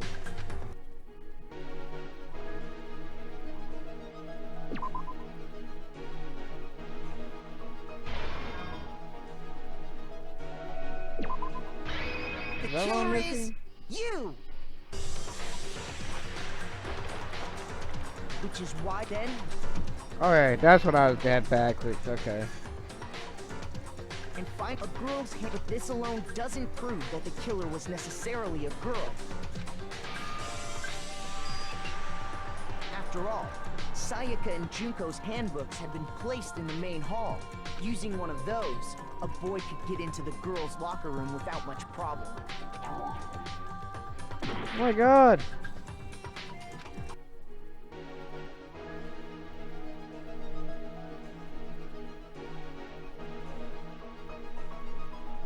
What am I missing here?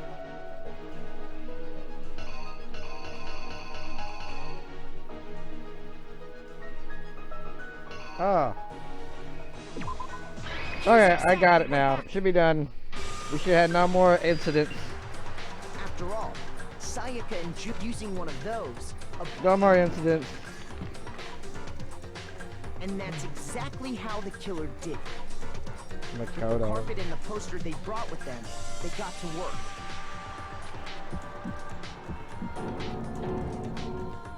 They changed the layout of the boys' and girls' locker room in what you might call a crime scene switch. That could have been the end of things, but no. Byakuya discovered the body and decided to intervene in the situation, making things even more complicated.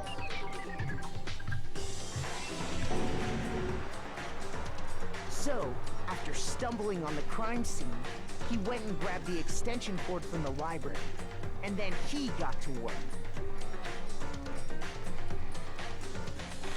He used the cord to string up Chihiro's lifeless body.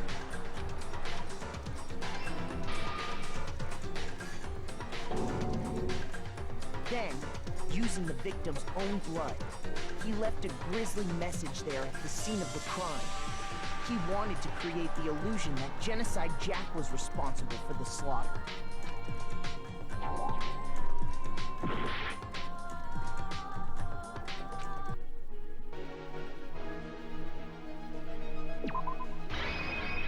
Alright, I had one mistake.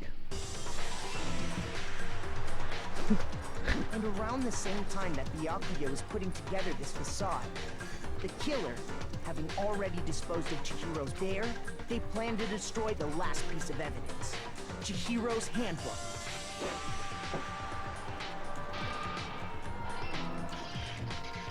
And just as the killer expected, the steamy sauna was enough to ruin the electronic gadget. Somehow, the killer knew that the handbook couldn't stand up to the heat of the sauna. Wow, I shrunk down.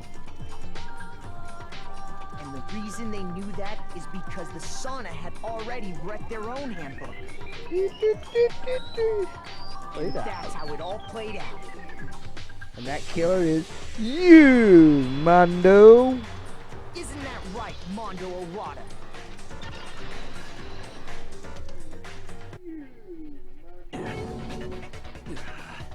Wait.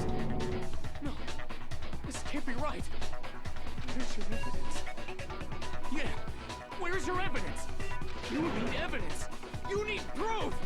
Without any proof, you can't pin any of this on him.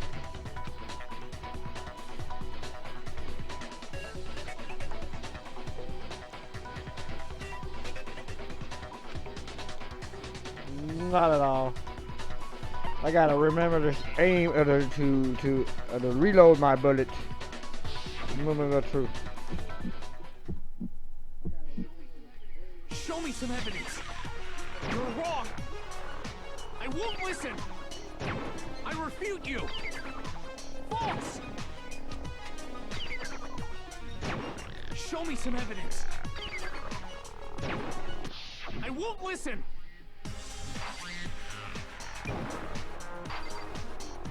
I refuse to vote. Show me some evidence. You're wrong. I won't listen. I refute you. False. Show me some evidence. I won't listen. You're corrupt. I refuse to vote. I refute you. False. You're corrupt. Oh, I failed. Oh my god, I failed. I failed so bad. Oh. Nobody's gonna believe me. Calm down. No, we cannot do this. Yes, we want to give it another shot. I refuse to give up yet. I did not do that intentionally. No, we want to get this going. We know how to do it now.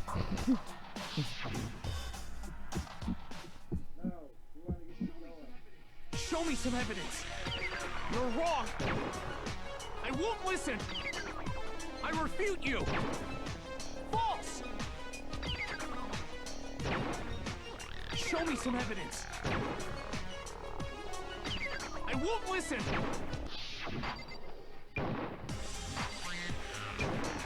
I refuse to vote. Show me some evidence. You're wrong. I won't listen. I refute you. False. Show me some evidence. I won't listen. There we go. Show me some evidence. This should prove it. There, I did it. Bro, I did not do that on purpose. I swear to God, I did not do that on purpose. I do suck at video games sometimes. Just saying.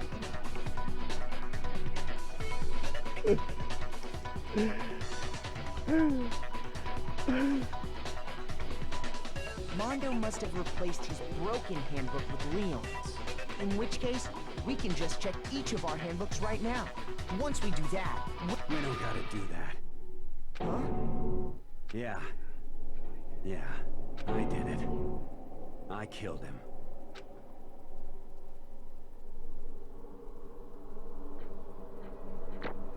Ooh, I got a B. Bad me. Bad. I got a B. Ooh, and I got a C at the end. Ooh, I still got an A+ though.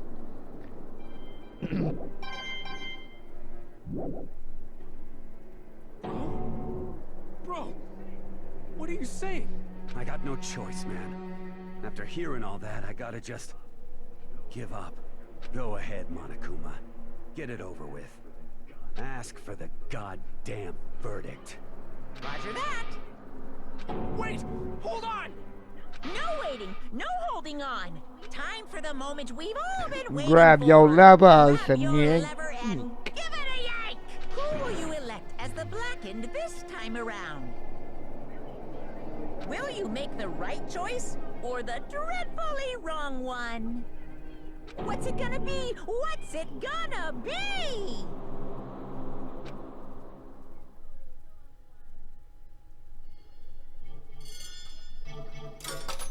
What am I gonna pick? What am I gonna pick? Boom, boom, boom. Mondo killed Chihiro.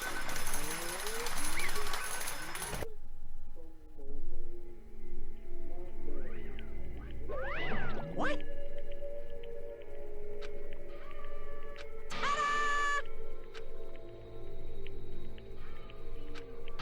Unbelievable. The vote was not obvious. Kyoka chose the wrong answer.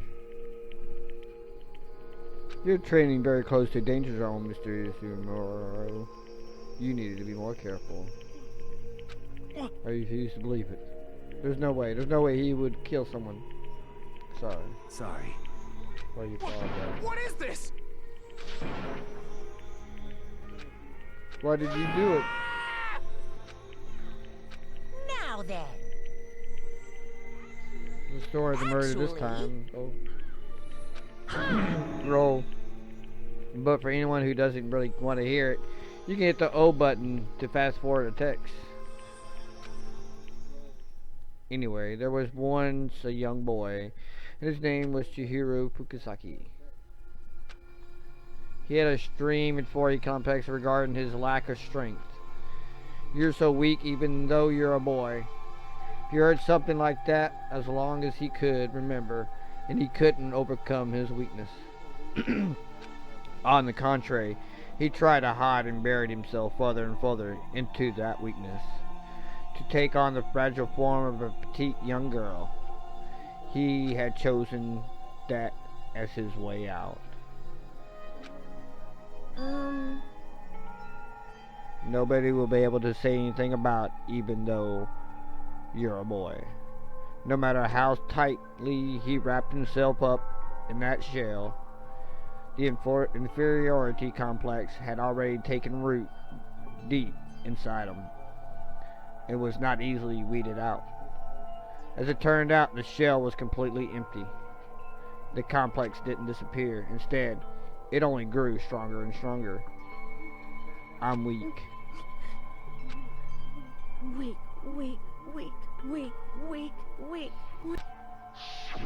Once the killing game had begun, here at the school, he had no choice but to accept this fact. And after all, the world of survival of the fitness. If you're not strong, you do not survive. And then the lowly and hateful Monokuma announced the revealing of an embarrassing secret, which of course includes your hero's embarrassing secret, which I was more than willing to divulge. Even though he dressed like a girl, Chihiro is actually a boy. Hey, that was something Chihiro couldn't let anyone find out, no matter the cost. If that was revealed, it would be the end. The hardened shell would have cracked. The armor would have fallen away. Without a doubt, those around him would torture him more than ever before. Everyone figuring being thrust into a dilemma must have sent him spiraling into despair. And yet... What? I'm I sorry. really don't want to talk about it right now. But...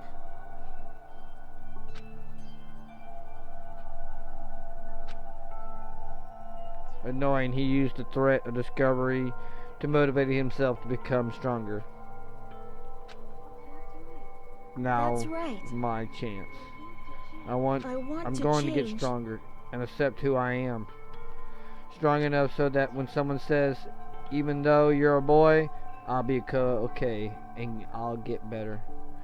With that thought at the front of his mind, he resolved to take an immediate action. And so,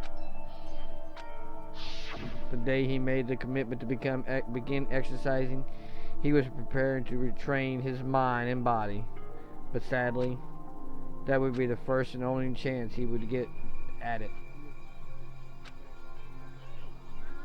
When he decided to start exercising, he thought it would be great to ask for someone's help. But he wanted to tell that person his secret first, and then ask them to help him from there. And that person he went to, it was me. That's right. Yep, it sure was. The biker gang fellow had been playfully cleared about how important his manly promises were. So Chihiro probably figured that even if he confided in Mondo, his honor would make him keep that secret. Plus, Mr. Macho Mondo was a very symbol of strong man that Chihiro had always aspired to. Night, Chihiro. Good night. Thank you for showing up. And you take care, and I'll hopefully see you tomorrow. Because we will be playing tomorrow again. So he went out and asked Mondo to help him because he's strong. That was his aspiration. He thought only with Mondo's support would he ever be able to come close to that. And so then, Correct. that must be why Mondo did what he did. To keep the promise he made to Chihiro. Huh? Did what he did? You mean that's why Mondo carried Chihiro from the boys' locker room into the girls' locker room? Yes, that's exactly what I mean. Wasn't that to cover up what he done? Certainly. That could have been part of it, but I don't think it was the main reason. The real purpose was to keep the promise between the men, and he made to Chihiro. But how does moving the body keep his secret? Because if everyone knew he was killed in the boys' locker room, then everybody would have been arguing about how she got into the boys' locker room, right? Once that started, a few of us would have immediately begun to suspect his identity. So, he tried to protect Chihiro's secret by putting him in the locker room and stealing his handbook. See? Then Mondo did all that to keep his promise he made to Chihiro, who he also killed. Why would he do that? The more I hear you talk, the more I don't understand. I mean, you guys trust each other, right? So why? Why did you? Because no matter what, I didn't want anyone to know. I knew That's what triggered it, after all. The possibility of having your embarrassing memories in secret exposed. It's impossible. Nothing could have been that bad. Something he did want anyone to know, even if it meant killing someone. Impossible. You're wrong. How many times Don't make me must repeat I repeat myself. yourself? To judge others by your own standards is the height of your folly. And if you can't comprehend it, you obviously can't. That's all there is to it. Well, while we're on the subject, why don't I tell you the embarrassing news of the secret he didn't want anyone to know? You know what Mondo did? He killed his own brother.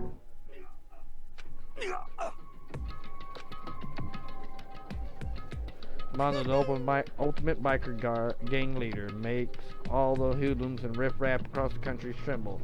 But the only reason he had a chance to join a gang in the first place was because of certain someone.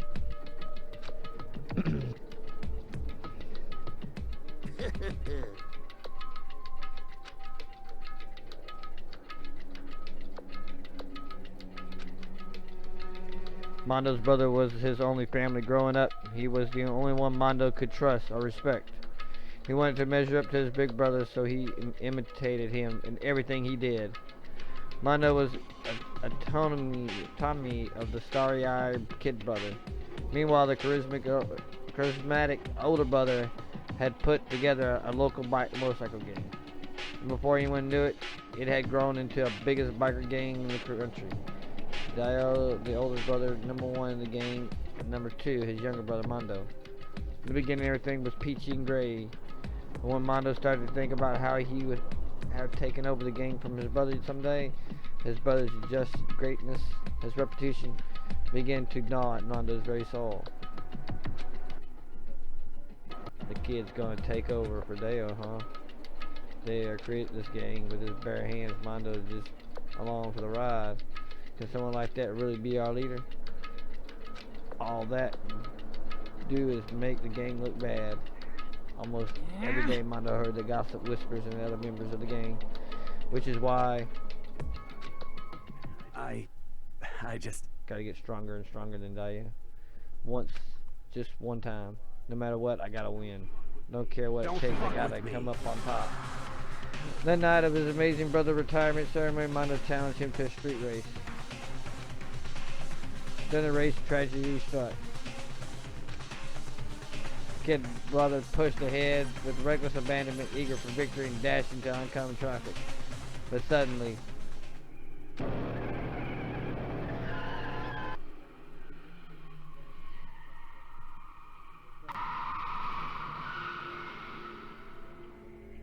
Laying in his kid's brother's arm, the older brother delivered his final words. My bad, kid. I fucked up. Sorry. Of course, he knew it was his brother's fault, but Diane never blamed him for what happened. Hey, kid, the rest is up to you. No matter what, you got to keep the gang together. Because it's the team, you and me, put together. It's a promise between men.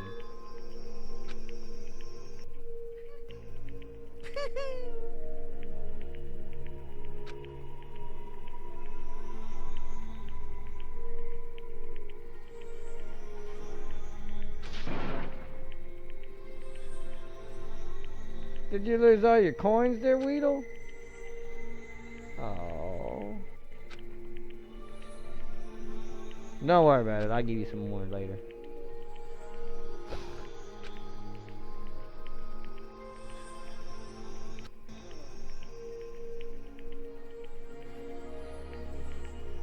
He wanted to lead the team so bad he was willing to tell all kinds of lies about his brother.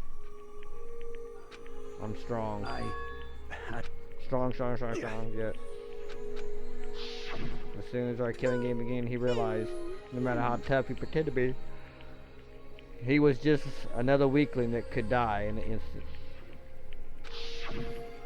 And then the lovely, hateful Monokuma announced the revealing of embarrassing secrets. And at that point, it was clear I would have no problem shedding light on his secret. Mondo killed his own brother. No matter what, I couldn't let the other gang members find out. If that happened, everything would have been ruined. Everything me and my brother had worked to create would have been destroyed. His death, all the guilt I've been carrying around, it would all have been for nothing. So that's why, Mondo, I saw what Monokuma had on me. My head filled with kind of a fuzzy uneasiness and just started swirling around. I never felt anything like it before. I didn't know what to do about it.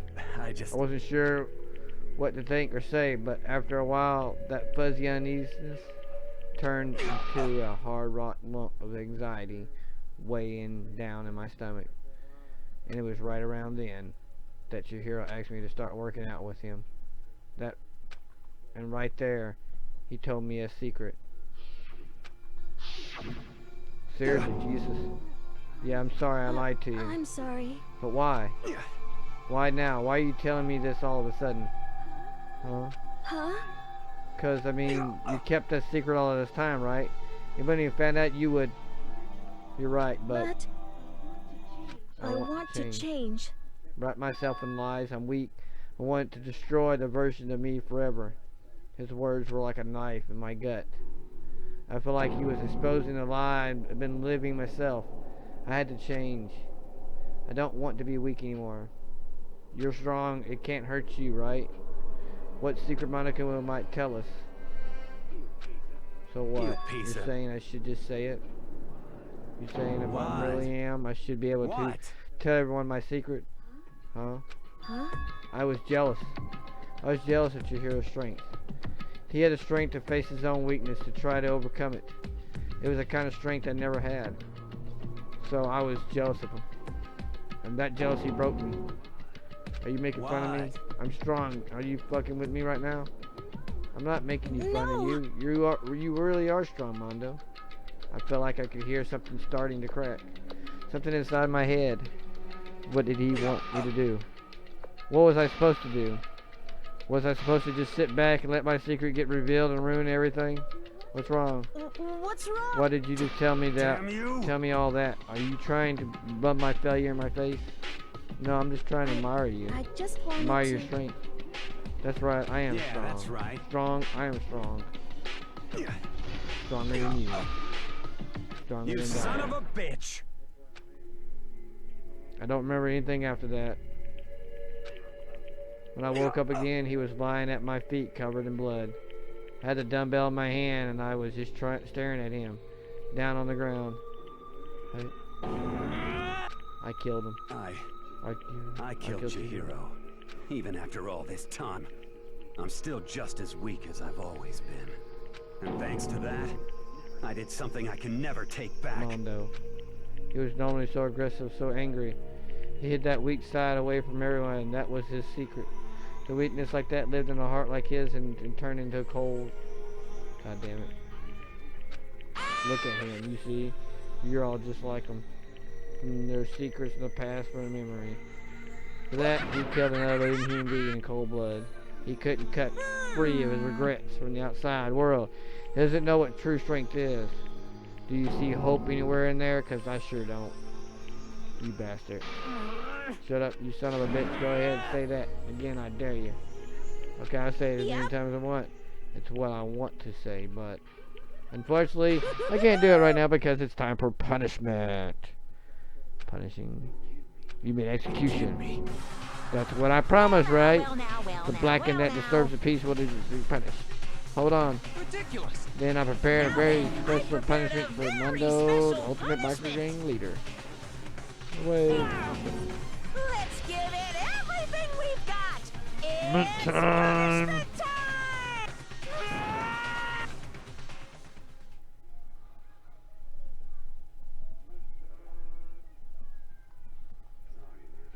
Sorry, man. I couldn't keep the promise we made. From one man to another. Bam! Game over. Mondo has been found guilty. Time for the punishment.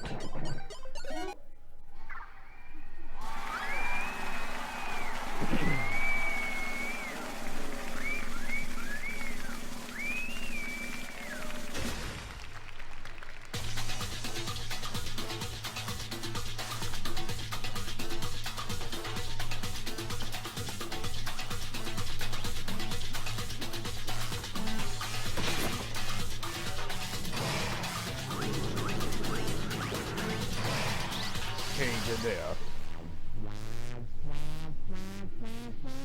Finish him. Fatality.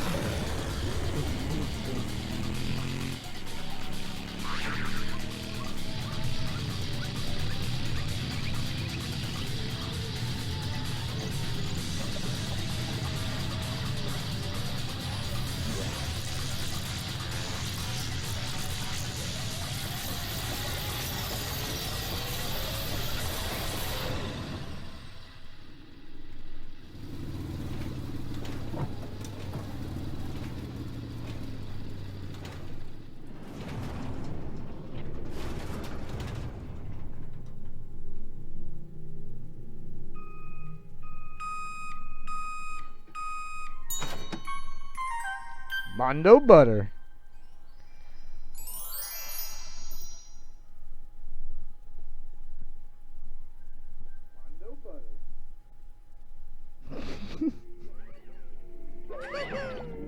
Laugh at death and your souls will forever be at peace.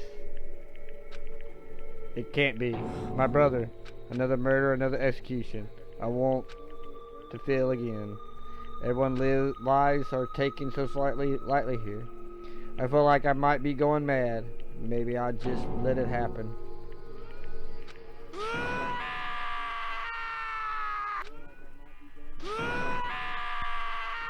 Attack of sad scream invaded our skulls. We are each forceful to realize once again. But here, of course, he had to. What a disappointment. This is the end of the game. Be like, yeah? You completely insane, you know, a game. One of our friends is dead. Do you realize that? Of course you do, because this game is life or death. I don't have anything to say to you. I don't have a response except for that. However, I just don't understand why. Why did you go up all your way to disguise Mondo's crime? Why? What? Is it obvious? Because it made things more interesting. His voice was calm and emotionally like the voice of a death. It chilled me to the bone. Last night when the murder took place, I was in the library as usual. So you know the nighttime rule too. The rule never mattered to me. I don't recall agreeing to it. Why I don't particularly care. Please continue. The night grew late and I decided to return to my room when I stumbled upon him. I spotted Mondo coming out of the girls' locker room. After he's gone, I looked inside and saw the corpse. You mean you actually witnessed the murder? He was such a fool, he didn't have the slightest idea that I seen him. So you're saying you knew who the culprit was from the very beginning? Indeed. If I had been the end of it, how boring would that have been? I mean, what a waste of time to have the answer revealed right from the beginning. Which is why I decided to lend a little helping hand. I thought it would liven things up. You did all that to liven things up? So after hearing about Genocide Jax and Toko, you decided to use that to create a fake murder scene. But damn, man, if we hadn't figured out who really was, it would have been dead too, right? Well, obviously, I would have revealed the truth before it reached that point. Of course. Yakura turned and looked at me in the eyes. I could feel a sharp eyes piercing into me. Thanks for a certain remarkable somebody. It never did, and I was able to perform an interesting experiment.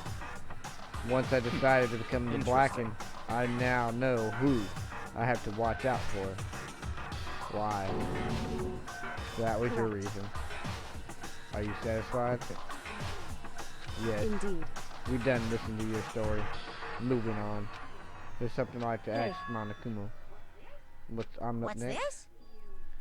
You like to perform these elaborate executions each time, correct? My question is why? Do you like them? But you know, these punishment despair is not just for you. All the punishments, all this despair is a gift to my mankind itself. You're over-exaggerating. I'm not over-exaggerating. The punishments are meant to transfer all hope to despair. What do you mean? Mean? Mean? Mean? Mean? Good grief, I don't understand why you have to pick apart everything a little stupid. Whatever, it doesn't matter. In the end, I'm going to stand alone as a victor, and then everything will be revealed to me. And noble son of the noble family, truly, you understand me. I think this is starting of a terrifying friendship. Shut up. I would never stoop to that level of childish criminal like you. Let me say this.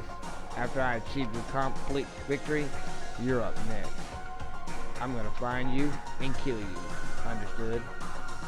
In the name of the family, I'll for which victory is foregone conclusion. Oh, so cool. So you're the main character in the video game or something. No trash mob for you. I swear, whatever it takes, I will kill you. Woohoo, temper. Sounds like someone needs a nap.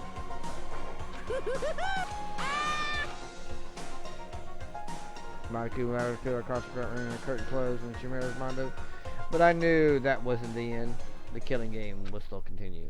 Because Mastermind wouldn't let it end. And for those who were still alive, our worst fears and despair kept on multiplying. And in that kind of despair that felt like a blind puppy in hell and more of the future than us. And of all the courage, our efforts, our friendship, it felt like an amount to that nothing at all. It was the worst kind of despair.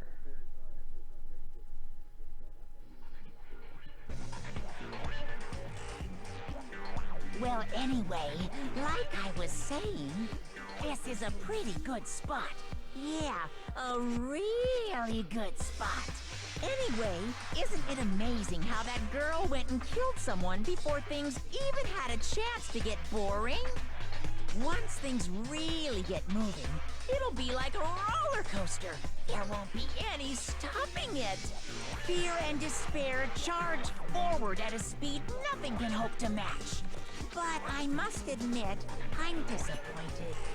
I went to all the pain and effort of making you part of the group, and you couldn't play your part. You do remember you were supposed to make the first move, right? Well, no biggie. Nothing we can do about it now, so just do your best to make things more exciting from now on, okay? After all, that's what everyone wants to see. There's one thing I'd like to ask you.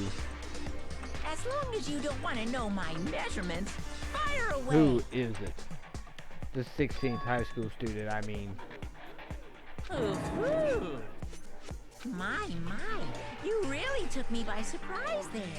I know I said you could ask anything, but super denied, ultra denied, demonic denied. Because you see, that's my ace in the hole. Yes. And nobody'd be dumb enough to reveal that, right? No matter how close they were to their...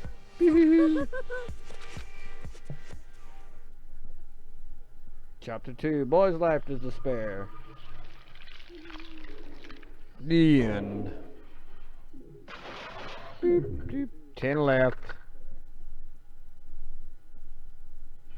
To be continued. We got items.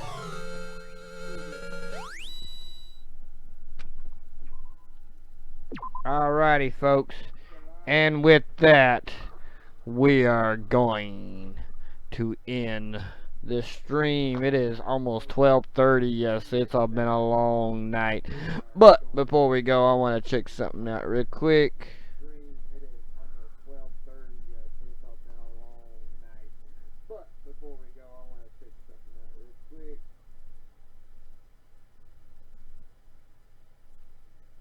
Alright, I will be hosting somebody after this game, after I end my broadcast. So if y'all want to stick around and chat and this chit chat, you can do that. I'll give you something to watch. So before I do that, let me go ahead and end my broadcast here. And like always, be a gamer and play the game.